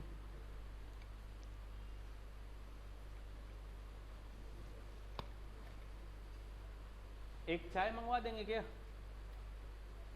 तिवारी जी, उनको एक बार बोलिए, वो आ गए हैं पीछे, थोड़ा सा एक चाय मंगवा दें, फोन कर दे। आइए अब देखते हैं आगे।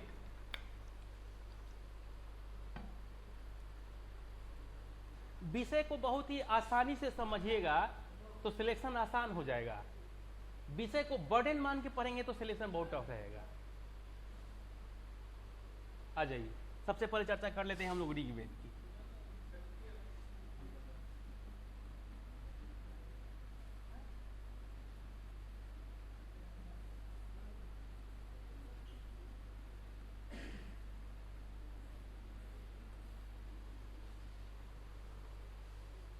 सबसे पहले हम लोग देखेंगे ऋग्वेद में कितने मंडल हैं। मंडल का मतलब भाग होता है, इसमें 10 मंडल हैं।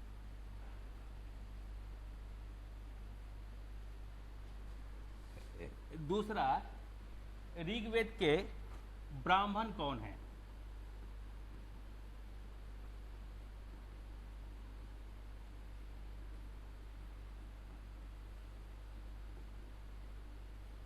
तो ऋग्वेद के जो ब्राह्मण हैं वो दो लोग हैं, ऐतरेय और कौशिकी।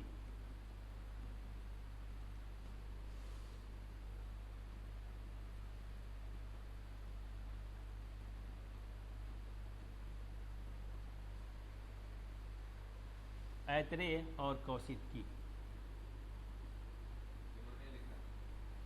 मैं हिंदी में लिख दे रहा हूँ।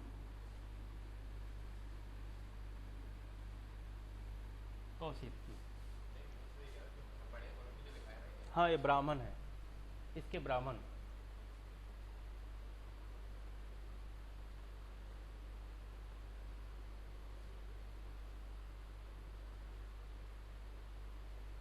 ऋग्वेद में कितने हीमंस हैं, सूक्त?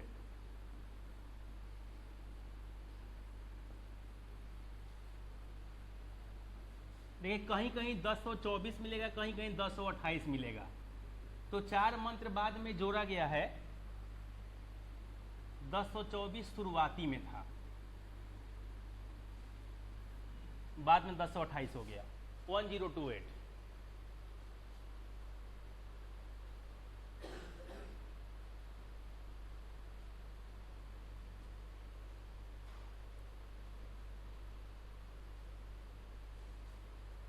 ऋग्वेद किस फॉन्ट में है? तो यहां पे आप कहिएगा पोएट्री फॉन्ट में, यानी कि पद्य शैली में या कविता की शैली में।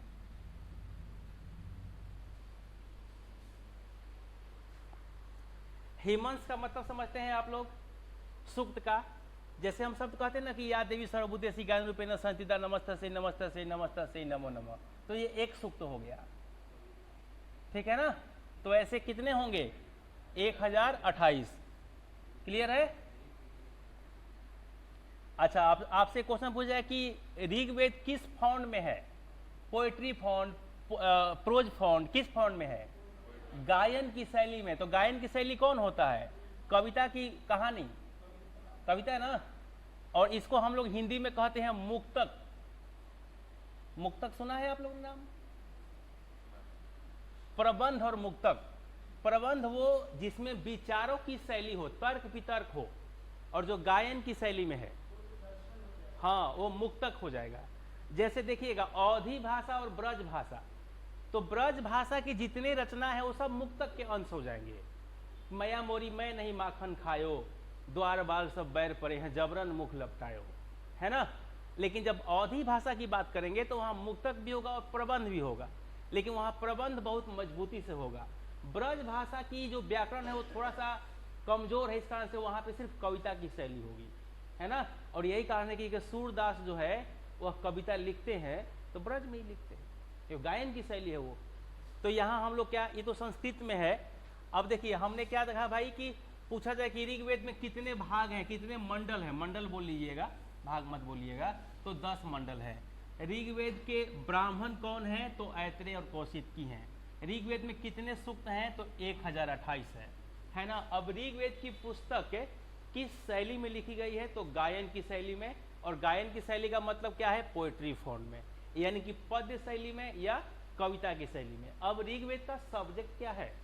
विषय, किताब का विषय होता है ना। जैसे हम पूछेंगे कि अर्थशास्त्र पुस्तक का विषय क्या है, तो क्या कहेंगी?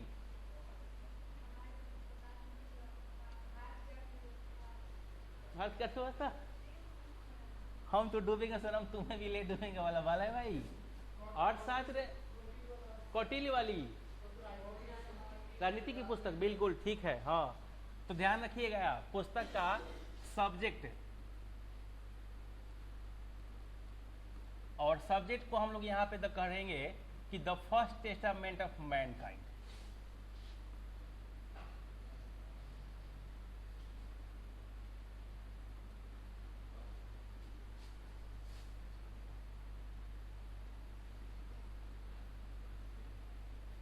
ऑफ मैनकाइंड, मानवता की बात करेंगे। मानवता हमारी प्रथम पाठशाला है या प्रथम सोच है। मानवता क्या है? दर्शन है भाई, पूरे फिलोसफी है ये। मानवता क्या है? मानवता मानवता का सीधे परिभाषा है मानव के प्रति प्रेम और संवेदना। स्नेह को ही संवेदना बोल लीजिए। संवेदना मतलब अंदर से उपजा हुआ विचार। जैसे किसी गरीब को आप देखते हैं तो आपको दया आ जाता है ना? तो ये क्या है? ये संवेदना ही है ना। जब आपके पास संवेदना नहीं होगा तो फिर आप जो है निरा मूर्ख, मतलब बिल्कुल आपको कोई वो नहीं होगा। जैसे मान लीजिए कोई व्यक्ति जा रहा है और जो है उसके पॉकेट मार लिया गया, अब वो रो रहा है, उसको आप देखें तब कहे कि भाई दया आ गई, इसको कुछ मदद किया जाए। नहीं, तो ये क्या है? संवेदना ही है। संवेदना मतलब कुछ देख करके प्रभावित है। रेखा चित्र को देखकर प्रभावित हो जाते हैं। अब रेखा चित्र क्या है भाई? रेखा चित्र का मतलब है कि जैसे मान लीजिए कि यहाँ पे एक अग्नि जल रही हो, उसके अंदर एक महिला आके उस कुंड में कूद जाती है और फिर वो कहती है बचाओ बचाओ, और कोई व्यक्ति आता है उसको बचा लेता है, तो आपके मन में क्या होगा? जो व्यक्ति बचाया है उसके प्रति स्नेह हो जाएगा कि वाह वाह बहुत अच्छा काम किया आपने, है ना? तो ये क्या है? रेखा चित्र है। मतलब फिगर के अनुसार किस चीजों को देखे और फिर आपके मन में भावना है। जैसे कोई नदी में कूद गया, नहा रहा है, तब तक आपका रेखा चित्र नहीं उपजेगा, लेकिन वो कहता है कि मुझे बचाओ, अब मैं नहीं बच पाऊंगा, और मुझे धार जो है वो नदी के बीचों बीच ले जा रहा है। तो उस समय आपके मन में क्या होगा कि अगर मैं तैराक होता तो मैं कूद के इसको बचा लेता। तब तक कोई कूदता है और कूद के बचा लेता है। तो कूद के बचाता है तो स्नेह किसके प्रति आपका होगा? बचने वाले के प्रति नहीं, बचाने वाले के प्रति। तो यही रेखा चित्र है। सब शब्दों की बाजीगरी है, सब माया मोह है, कुछ भी नहीं है। आ जाइए आगे चलते हैं।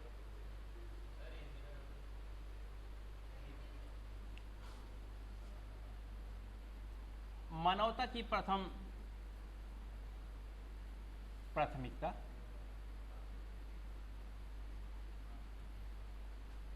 मानवता जो है वह क्या है भाई? मानव से प्रेम।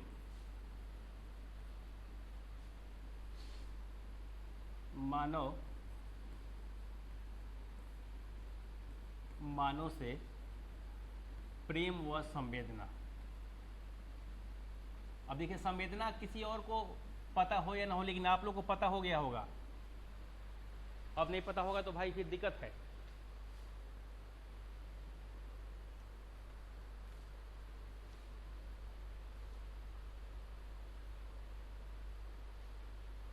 अब कुछ इंपॉर्टेंट मंडल की चर्चा कर लेते हैं कि कौन कौन से इंपॉर्टेंट मंडल है। नहीं,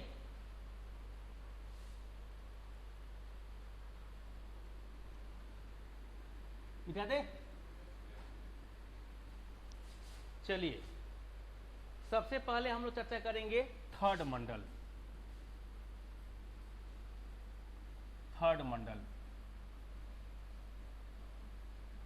तीसरा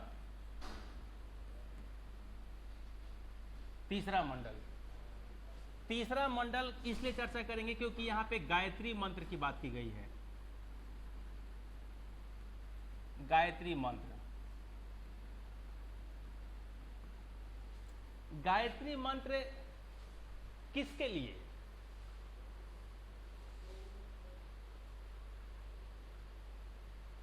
सूर्य की उपासना के लिए। सूर्य उपासना, सूर्य की पूजा के लिए, वर्शिप ऑफ सन। सूर्य की उपासना के लिए या वर्शिप ऑफ सन। क्लियर है? और गायत्री मंत्र की रचना किसने किया? तो विश्वामित्र। और विश्वामित्र को आप लोग नहीं जानते होंगे तो इसमें गलती हमारी नहीं है।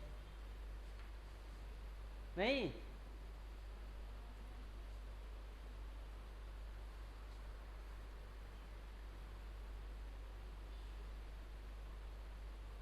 गायत्री मंत्र के जो फाउंडर है, जो रचनाकार है, कौन है भाई? विश्वामित्र। विश्वामित्र का नाम सुना है ना आप लोग? चलिए ठीक है। ये अब आपसे पूछा जाए क्वेश्चन कि गायत्री मंत्र ऋग्वेद के किस मंडल में है, तो क्या कहेंगे? तीसरा मंडल।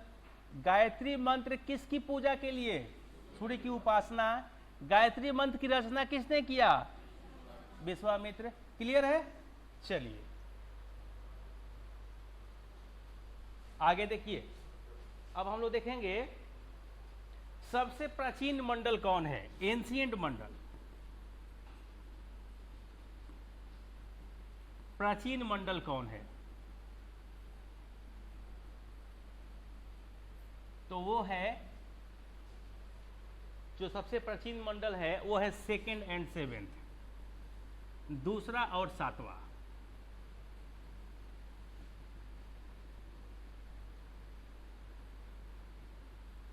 दूसरा मंडल और सातवां मंडल।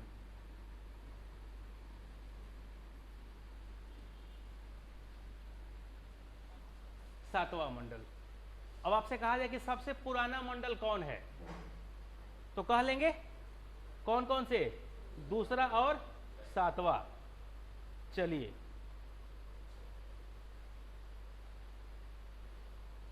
अब एक और इंपॉर्टेंट, फोर्थ मंडल का सब्जेक्ट क्या है? जो इंपॉर्टेंट है वो लिखवा दे रहा हूं मैं।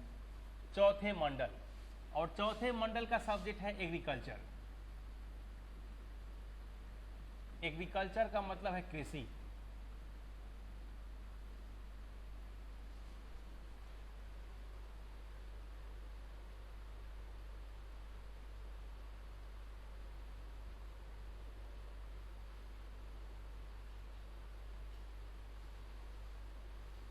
अब देखिए,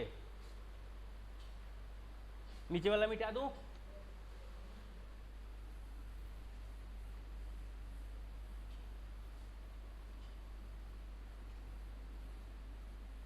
अब क्वेश्चन है कि सातवां मंडल किसके लिए है, सेवेंथ मंडल।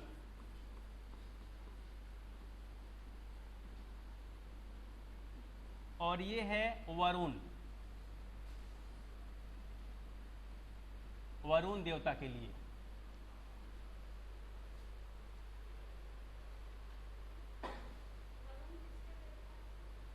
हवा।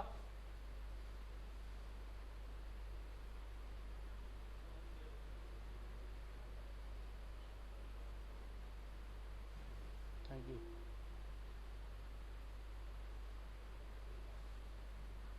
और नाइन्थ मंडल,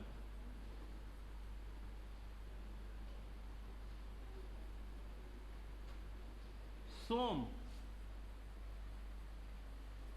ये तो जान रहे हैं ना?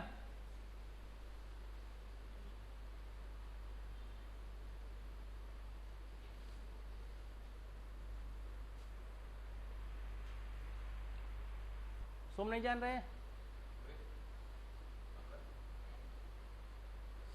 सूरा सोम रस होता है। हाँ, तो वही सोम रस की बात है। सब कुछ ईश्वर जो आराधना, जो शंकर लेते हैं वो क्या है, वो अमृत है, विष है ना। तो सोम का मतलब सूरा सुंदरी, सूरा का मतलब वही आपका जो है पेय पदार्थ है। पेय पदार्थ में हम शराब की भी बात कर लेंगे। हमेशा अमृत तो नहीं पिएंगे ना, अमृत कभी कभी पिया जाता है। क्या भाई? तो सोम का मतलब है पेय पदार्थ, जो ईश्वर का पेय पदार्थ है। वो हो सकता है कि उसमें हम शराब का भी बात, शराब सीधे सीधे शराब नहीं कहेंगे, लेकिन ईश्वर का पेय पदार्थ कह लीजिए सोम के रूप में। ठीक है ना? हाँ भाई, क्या हाल है? डेमो के लिए? अच्छा, तो थोड़ा सा चेहरा का वो अगर चाहे तो हटा दीजिए, मन ना हो तो कोई बात नहीं। ठीक है, चलिए। तो बड़ा बवाल हुआ था, जोधपुर में क्लास ले रहा था अभी आदर्श IAS में, और फर्स्ट बेंच पे ही जो है 4 लड़कियां आई और चारों मास्क पहने हुए। तो मैं कहा कि अगर कोई प्रॉब्लम ना हो तो हटा दीजिए। तो कही कि अगर आपको प्रॉब्लम हो तो मैं हटा दूंगी, हमें तो कोई प्रॉब्लम नहीं है। तो अब मैं कैसे कहूँ कि हटा दीजिए भाई? अब तो ये मतलब गेंद मेरे पाले में आ गया नहीं। तो मैं कहा कि आप लोग लगाए रखिए, दुनिया में लोगों की कमी नहीं है, आप लगाए रखिए। देख लीजिए 10th मंडल, बहुत इंपॉर्टेंट, इसको जरूर याद रखिएगा। 10वां मंडल है भाई, है ना, और सबसे ये मॉडर्न है, आधुनिक है।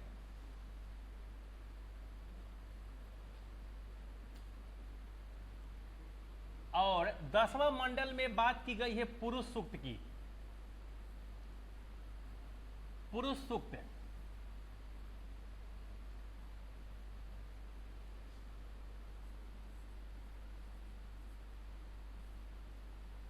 पुरुष सूक्त की बात की गई है। सबसे आधुनिक मंडल है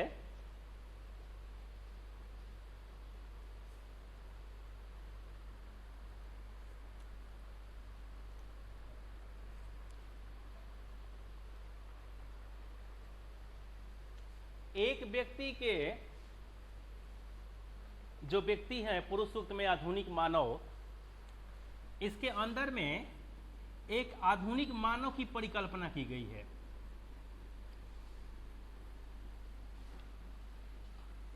और ये आधुनिक मानव के अंदर मुख, भुजा,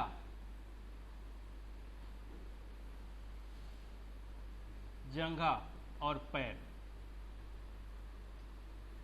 मतलब मुंह है हो गया, शोल्डर्स हो गए, हिप्स हो गए, सॉरी जंघा हो गया, फिर पैर की बात करते हैं। जो मुख से निकला वो ब्राह्मण है कहा गया, जो भुजा से निकला वो क्षत्रिय है, जो जंघा से निकला वो वैश्य है, और जो पैर से निकला वो शूद्र है।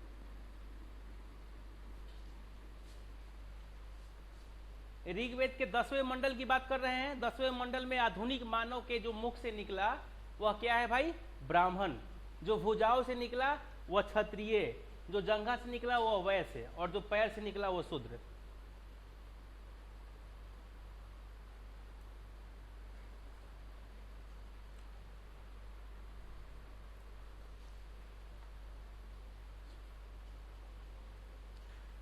अब सबका वर्क भी फिक्स है, सबका वर्क भी फिक्स है। इसको अगर इतना लिख लिया हूं तो मैं आगे चलूं। वर्ण व्यवस्था बाद में शब्द आएगा, अभी नहीं, थोड़ा सा मौका दीजिए। वर्ण व्यवस्था तब होगा ना जब इनका काम निश्चित हो जाएगा। काम जब तक निश्चित नहीं हुआ है तब तक वर्ण व्यवस्था नहीं कहेंगे।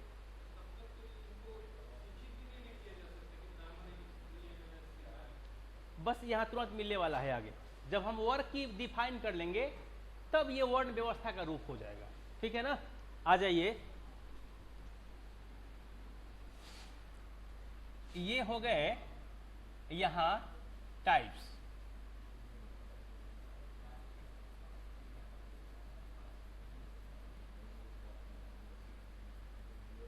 ब्राह्मण,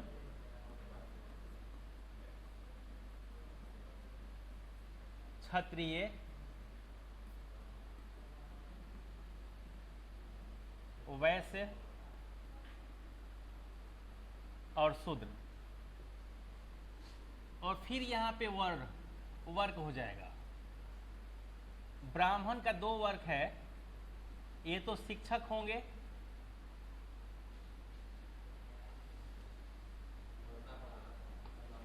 या फिर पुजारी होंगे।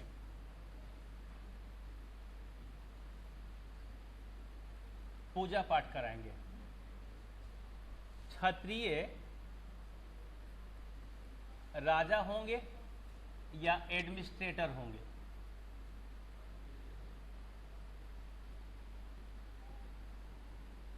यानी कि प्रशासक। ये कृषक होंगे,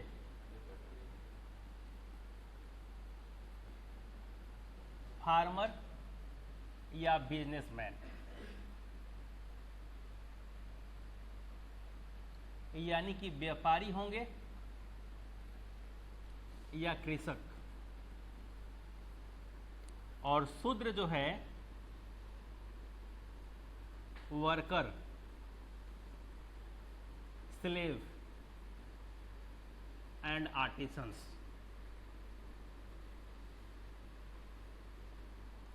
वर्कर का मतलब है मजदूर, स्लेव का मतलब है गुलाम, आर्टिसंस का मतलब है कलाकृति बनाने वाला, कलाकृति निर्माण करने वाला।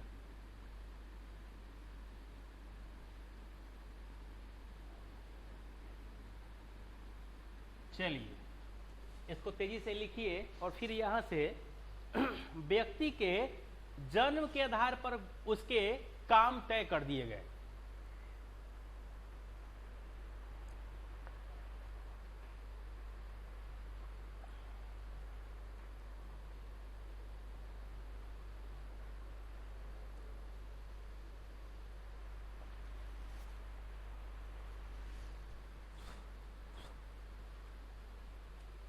हमें आप बताइए, मजदूर और गुलाम में कुछ अंतर है क्या?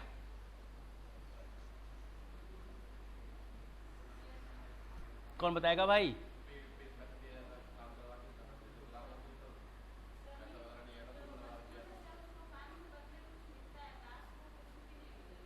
अच्छा,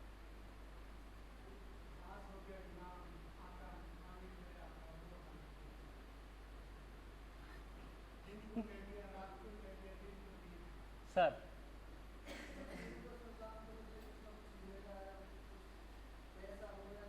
मेन रीजन नहीं बता रहे हैं आप लोग।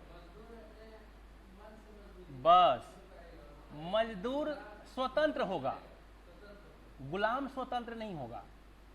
मजदूर सुबह के 8 बजे निकल गया और शाम को 8 बजे काम करके वापस चला आया। अगला दिन सुबह जगा तो कहा कि मैं आज थका सा महसूस कर रहा हूं, आज काम करने नहीं जाऊंगा, तो मजदूर हो गया। लेकिन गुलाम को यह कहने का अधिकार नहीं है कि मैं कल काम नहीं करूंगा, क्योंकि उसको चलाने वाले, उसको दिमाग से उपयोग करने वाले कोई और है। वह व्यक्ति खरीदा हुआ है, उसकी मजदूरी की कोई कीमत नहीं होती और मजदूर की कीमत होता है। वह अपना डिमांड रखता है कि मैं इतना पैसा लूंगा तो काम करूंगा। तो मजदूर स्वतंत्र है और गुलाम जो है स्वतंत्र नहीं है। तो यहाँ पे वर्कर, गुलाम और कलाकृति निर्माण करने वाले लोग हैं। ये जो है राजा होंगे और प्रशासक होंगे, ये शिक्षक होंगे और फिर पुजारी होंगे, पूजा पाठ कराने वाले, पूजा पाठ कराने वाले लोग होंगे। ये सब ब्राह्मण ही होंगे। ब्राह्मण के मुख से सब कुछ पूजा पाठ संभव होगा। ब्राह्मण जो कह दिया वो पूरा हो जाएगा। तो ये हम लोगों ने ऋग्वेद की पूरी परंपरा को एक तरह से कह लीजिए कि ऋग्वेद की ये परंपरा है जो डेवलपमेंट के साथ जुड़ रहा है। दूसरी बात ये कह सकते हैं कि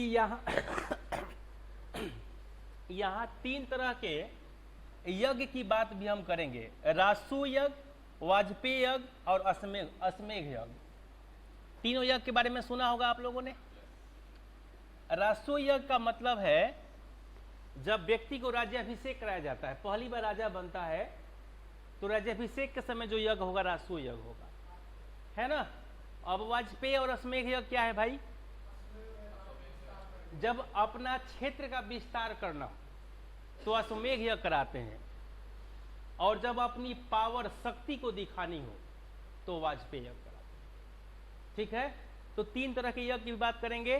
तो ऋग्वेद की पुस्तक से अब जो भी क्वेश्चन हम लोग को बनेगा उसको पहले एक बार हम लोग देख लेते हैं। ऋग्वेद में सबसे पहला शब्द है, ऋग्वेद के जो ब्राह्मण है वो कौन कौन से हैं? कौशिक की। ऋग्वेद में कितने मंडल? 10 मंडल।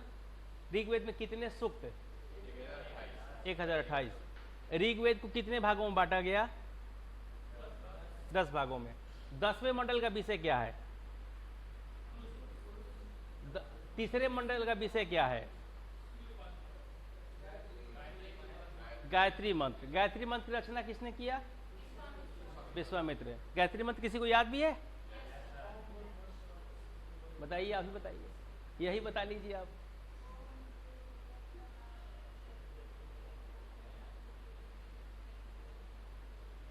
ठीक है, चलिए, तो ये हमारा हो गया। अब थोड़ा सा हम चर्चा कर लेंगे हम लोग कि ऋग्वेद की पुस्तक में इंद्र भगवान है, देवताओं के राजा हैं, इनकी कितनी बार चर्चा की गई, कितने टाइम्स। अगर हम टाइम्स की बात करें तो इंद्र की चर्चा यहां पे किया गया है 250 बार, 250 टाइम्स, 250 बार इंद्र की चर्चा की गई है। अब इंद्र के बाद एक और हमें देवता के रूप में हम लोग मानते हैं अग्नि को। अग्नि को कितने बार कहा गया है? 200 बार। और सब चर्चा हम लोग करेंगे बाद में, मैं सबका लिखवा दूंगा कौन कितने बार चर्चा हुई है, लेकिन ये दो को याद रखिएगा, ये दोनों से क्वेश्चन पूछा गया है। अग्नि की चर्चा 200 बार है और इंद्र की चर्चा 250 बार। ये आपका खत्म हो गया ऋग्वेद। अब दूसरा हमारा टॉपिक है सामवेद। कोई प्रोफेशनल संगीत या नृत्य सीख रहा है क्या इस क्लास में? कोई सीखा हुआ है? कोई बच्चा? हाँ सर, कुछ सीखते हो? डांस भी नहीं? उधर से कोई शर्माने की जरूरत नहीं है। मतलब जो आप जाएंगे तो पहली क्लास में क्या सिखाया जाएगा? सारे गामा पधनिसा, जो 7 सुरों का स्वर है, उसके 5 स्टेप होते हैं। ये मैं इसीलिए पूछना चाह रहा था कि अगर आप गए होंगे तो आपको पता होगा, नहीं गए हैं तो कोई बात नहीं, आप जान लीजिए। 5 स्टेप का मतलब होता है, फर्स्ट स्टेप में हम 7 को उल्टा कर देते हैं तो फिर 14 हो जाता है। सानी धापा मागे रेसा, नहीं, सारे गामा पधनिसा सानी धापा मागे रेसा। तो 14 को हम अब देखेंगे। सबसे पहली बार हम लोग क्या करते हैं कि एक ही लय में 14 को गा लिया जाता है। ठीक है, आप सीधे गा लिए सारे गामा पधनिसा सानी धापा मागे रेसा। दूसरा में क्या होगा कि हम सारे गामा पधनिसा को एक स्वर में गाएंगे और फिर उसका उल्टा जो सानी धापा मागे रेसा है उसके स्वर को हम ऊंचा कर देंगे। समझ रहे बात? मतलब हमारे जो स्टेप है, अगर हमारी गले के स्टेप 1 है, स्टेप 2 है, तो स्टेप 1 में हम शुरू में गाएंगे और जब उल्टा करेंगे तो स्टेप 2 पर चले जाएंगे। ये कौन सा स्टेज हो गया? Second stage. अब थर्ड स्टेज क्या होगा भाई? थर्ड स्टेज में शुरुआत के सारे गामा पधनिसा, इसको हम सेकेंड स्टेप में गाएंगे और फिर उल्टा वाले को फर्स्ट स्टेप में गाएंगे, आवाज कम कर लेंगे। देखिएगा जो कभी कभी गायक बहुत तेज गाता है फिर एक बार लो कर देता है वॉल्यूम, करता है कि नहीं करता है? तो वह थर्ड स्टेप है। 1 2 3 तो सीखना बड़ा आसान है, 4 और 5 सीखना बड़ा मुश्किल है। उसके लिए सांसों को रोकना होता है, और सांसों को आप कब तक रोक पाते हैं? 14 सुरों का जो स्वर है उसको नॉर्मली व्यक्ति 8 तक रोक लेता है, जो बहुत रियाज करता है वो 10 तक रोक लेता है, लेकिन जो 14 तक रोकता है ना वह वास्तव में गायक है। और 14 तक रोकने वाले हमारे यहाँ सिर्फ लता मंगेशकर जी हैं और कोई नहीं। अब ये क्या है भाई कि पहला से उठाइए और 14 तक उठाते रह जाइए, तो आप 10 जाते जाते आपका सांस खुल जाता है और छोड़ देते हैं। जैसे सांस छोड़ेंगे ना आपकी आवाज चेंज हो जाएगी। आप लोग कभी देखिएगा जो मतलब जो गायन का प्रोग्राम होता है ना, उसमें टीवी पे नहीं चलता, सोनी उनी पे दिखाता है सब, तो जब सारे गामा पधनिसा सानी धापा जैसे कहेंगे ना आपका सांस जो है उतर जाएगा, क्योंकि आपको क्या करना है कि पहला से उठाना जो है ना वह 14 तक उठाते रह जाना है। तो ये बड़ा टफ है। और अंतिम 5वां तो सबसे बड़ा टफ है कि जितना आवाज आपने पहला बार किया है इसको कम करते हुए अंतिम तक पहुंच जाना है। तो इसमें भी जो जब 8 और 9 10 पे जाएंगे ना तो आपका आवाज साइलेंट हो जाता है और 4 छूट जाते हैं। और यही कारण है कि जो अच्छे गायक हैं वो कहता है कोई व्यक्ति कि मैं बहुत अच्छा गायक हूं, तो सामने वाला प्रोफेशनल व्यक्ति वो कहता है कि 4th और 5 स्टेज में गाकर दिखा दो, अच्छा गा लिया तो तुमको रख लेंगे। और 4th 5 में पकड़ में आ जाता है कि आपने रियाज किया है या फिर गोलाबाजी कर रहे हैं। नहीं, आ जाइए थोड़ा सा सामवेद की चर्चा। सामवेद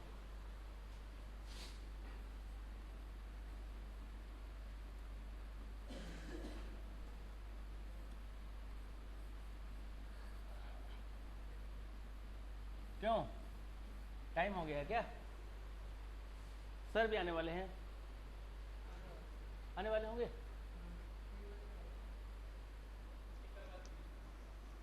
शामिल करवा दे। ये बच्चा कह रहा है कल करा दीजिएगा। टुमारो नेवर्स कम। कल किसने देखा है? नहीं, जैसा कहिए आप लोग।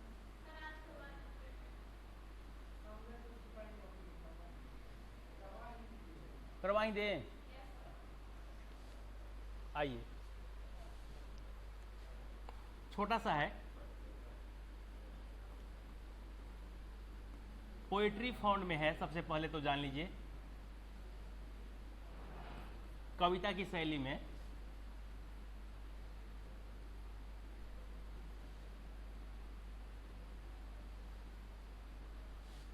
सब्जेक्ट जरूर इसका याद रखिएगा। इसका जो विषय है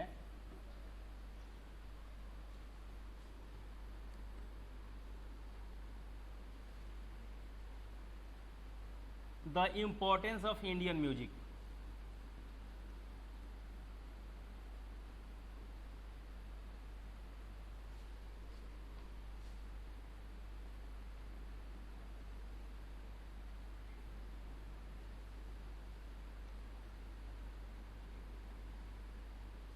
भारतीय संगीत का महत्व।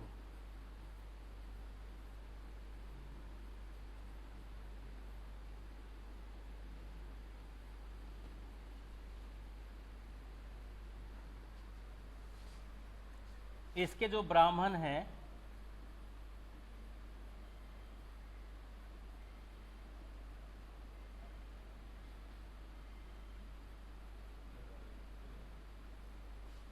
वो कौन कौन है भाई? पंचविश, षड्विश, छांदोग्य और अंतिम का नाम आप लोग जानते होंगे, वह जैमिनी। जैमिनी, पंचविश, षड्विश, छांदोग्य और जैमिनी।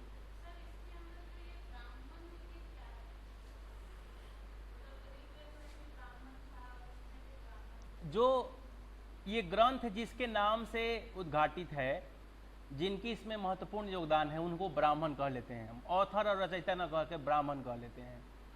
ठीक है ना?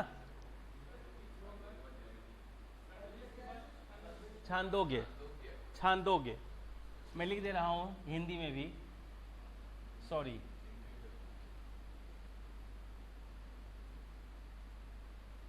छांदोग्य,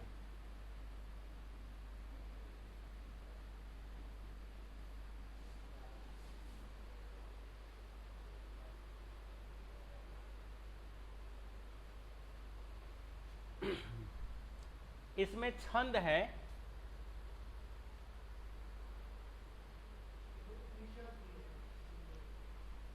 हाँ, छंदों को प्रतिशत इन्हीं का लिखा हुआ है।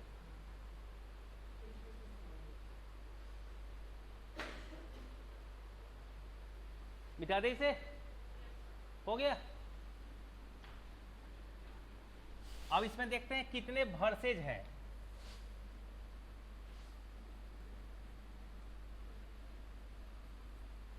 छंद, और वो है 1549।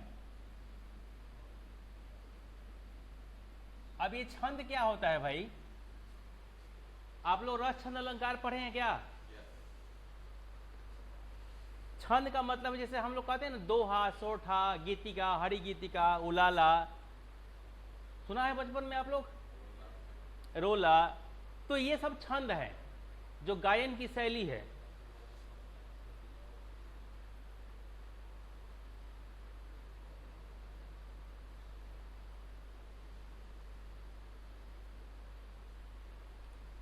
इसमें जो 1549 मंत्र है, इसमें से बहुत सारे ऐसे मंत्र हैं जो ऋग्वेद से लिए गए हैं, जो ऋग्वेद से उठाया गया है।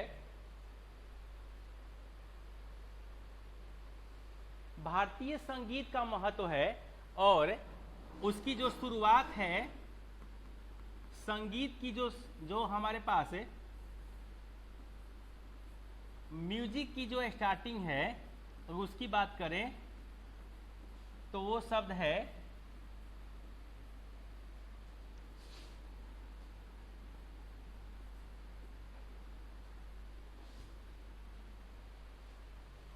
सारे गामा पध निसा और फिर स्थानी धापा मागे नसा।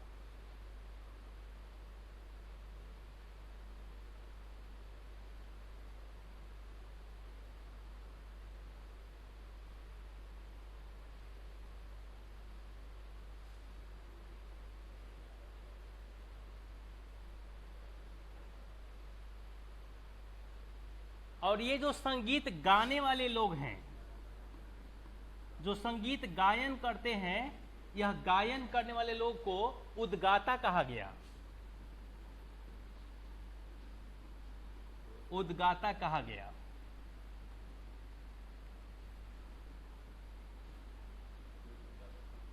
उद्गाता कौन? जो संगीत गायन के लोग थे, जो इसको गाते थे, वो उद्गाता कहे जाते थे।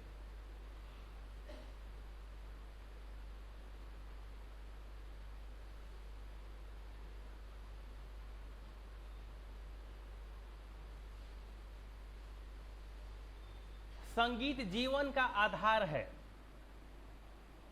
ये इस कारण से हमारे यहाँ जन्म, मृत्यु, विवाह समारोह, सुख दुख, हर समय संगीत होता है।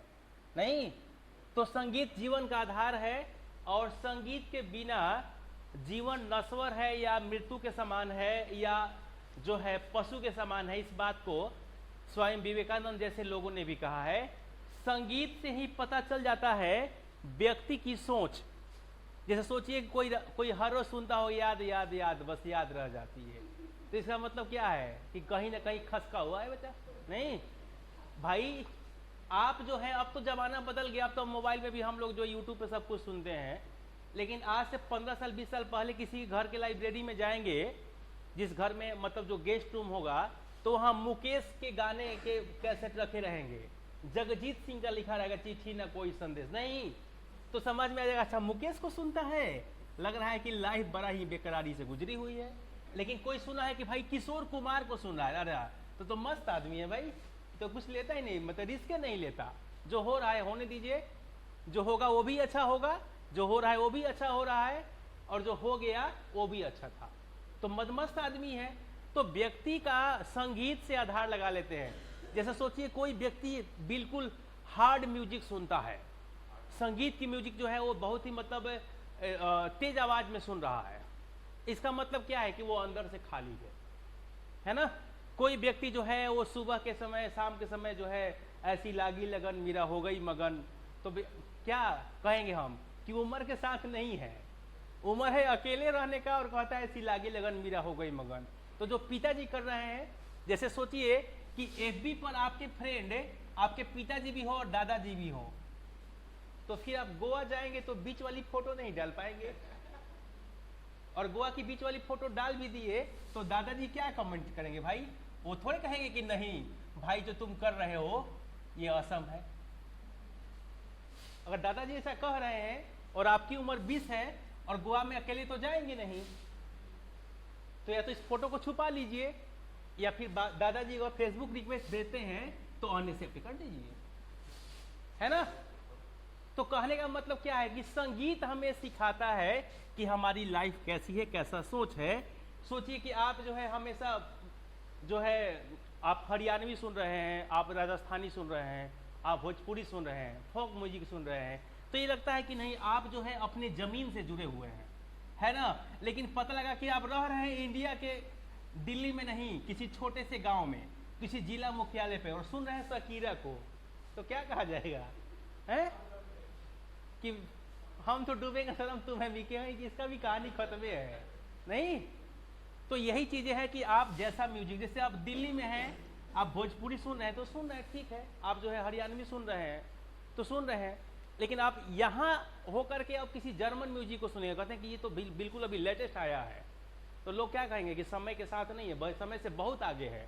तो समय से आगे होना अच्छी बात है, लेकिन बहुत शब्द अच्छा नहीं है ना। तो हमारे यहाँ क्या है भाई कि म्यूजिक व्यक्ति का रहन सहन, उसकी सोच, उसका परिवर्तन सब कुछ बदल देता है। और यही कारण है कि देखिए कुछ म्यूजिक ऐसे हैं जिसको आप न चाहते हुए भी आप जो है थिरक जाते हैं।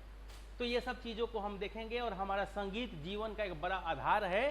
जो व्यक्ति को दुख में, जैसे आप सोचिए 12 घंटा की जर्नी करके भी एक व्यक्ति कान में ईयरफोन लगा के गाना सुन रहा है, और एक व्यक्ति का समय नहीं कट रहा है वो भी गाना सुन रहा है, और एक व्यक्ति जो है मजदूर वो ट्रैक पे जो है वो ईंट लेकर चढ़ रहा है, वो भी कान में ईयरफोन लगाया हुआ है। तो इसका मतलब क्या है कि ये जीवन के सुख में, दुख में, संघर्ष में, विराम में, हर जगह इसका इंपॉर्टेंट है, और वो हमारा है संगीत। और हमारी संगीत की जो शुरुआत हुई है वो सामने से हुई है, क्योंकि ये हमारा इंपॉर्टेंस ऑफ इंडियन म्यूजिक है। तो भारतीय संगीत का अपना एक अलग महत्व है। मिलते हैं फिर कल क्लास में, है ना, यजुर्वेद और अथर्ववेद के साथ। ठीक है, थैंक यू।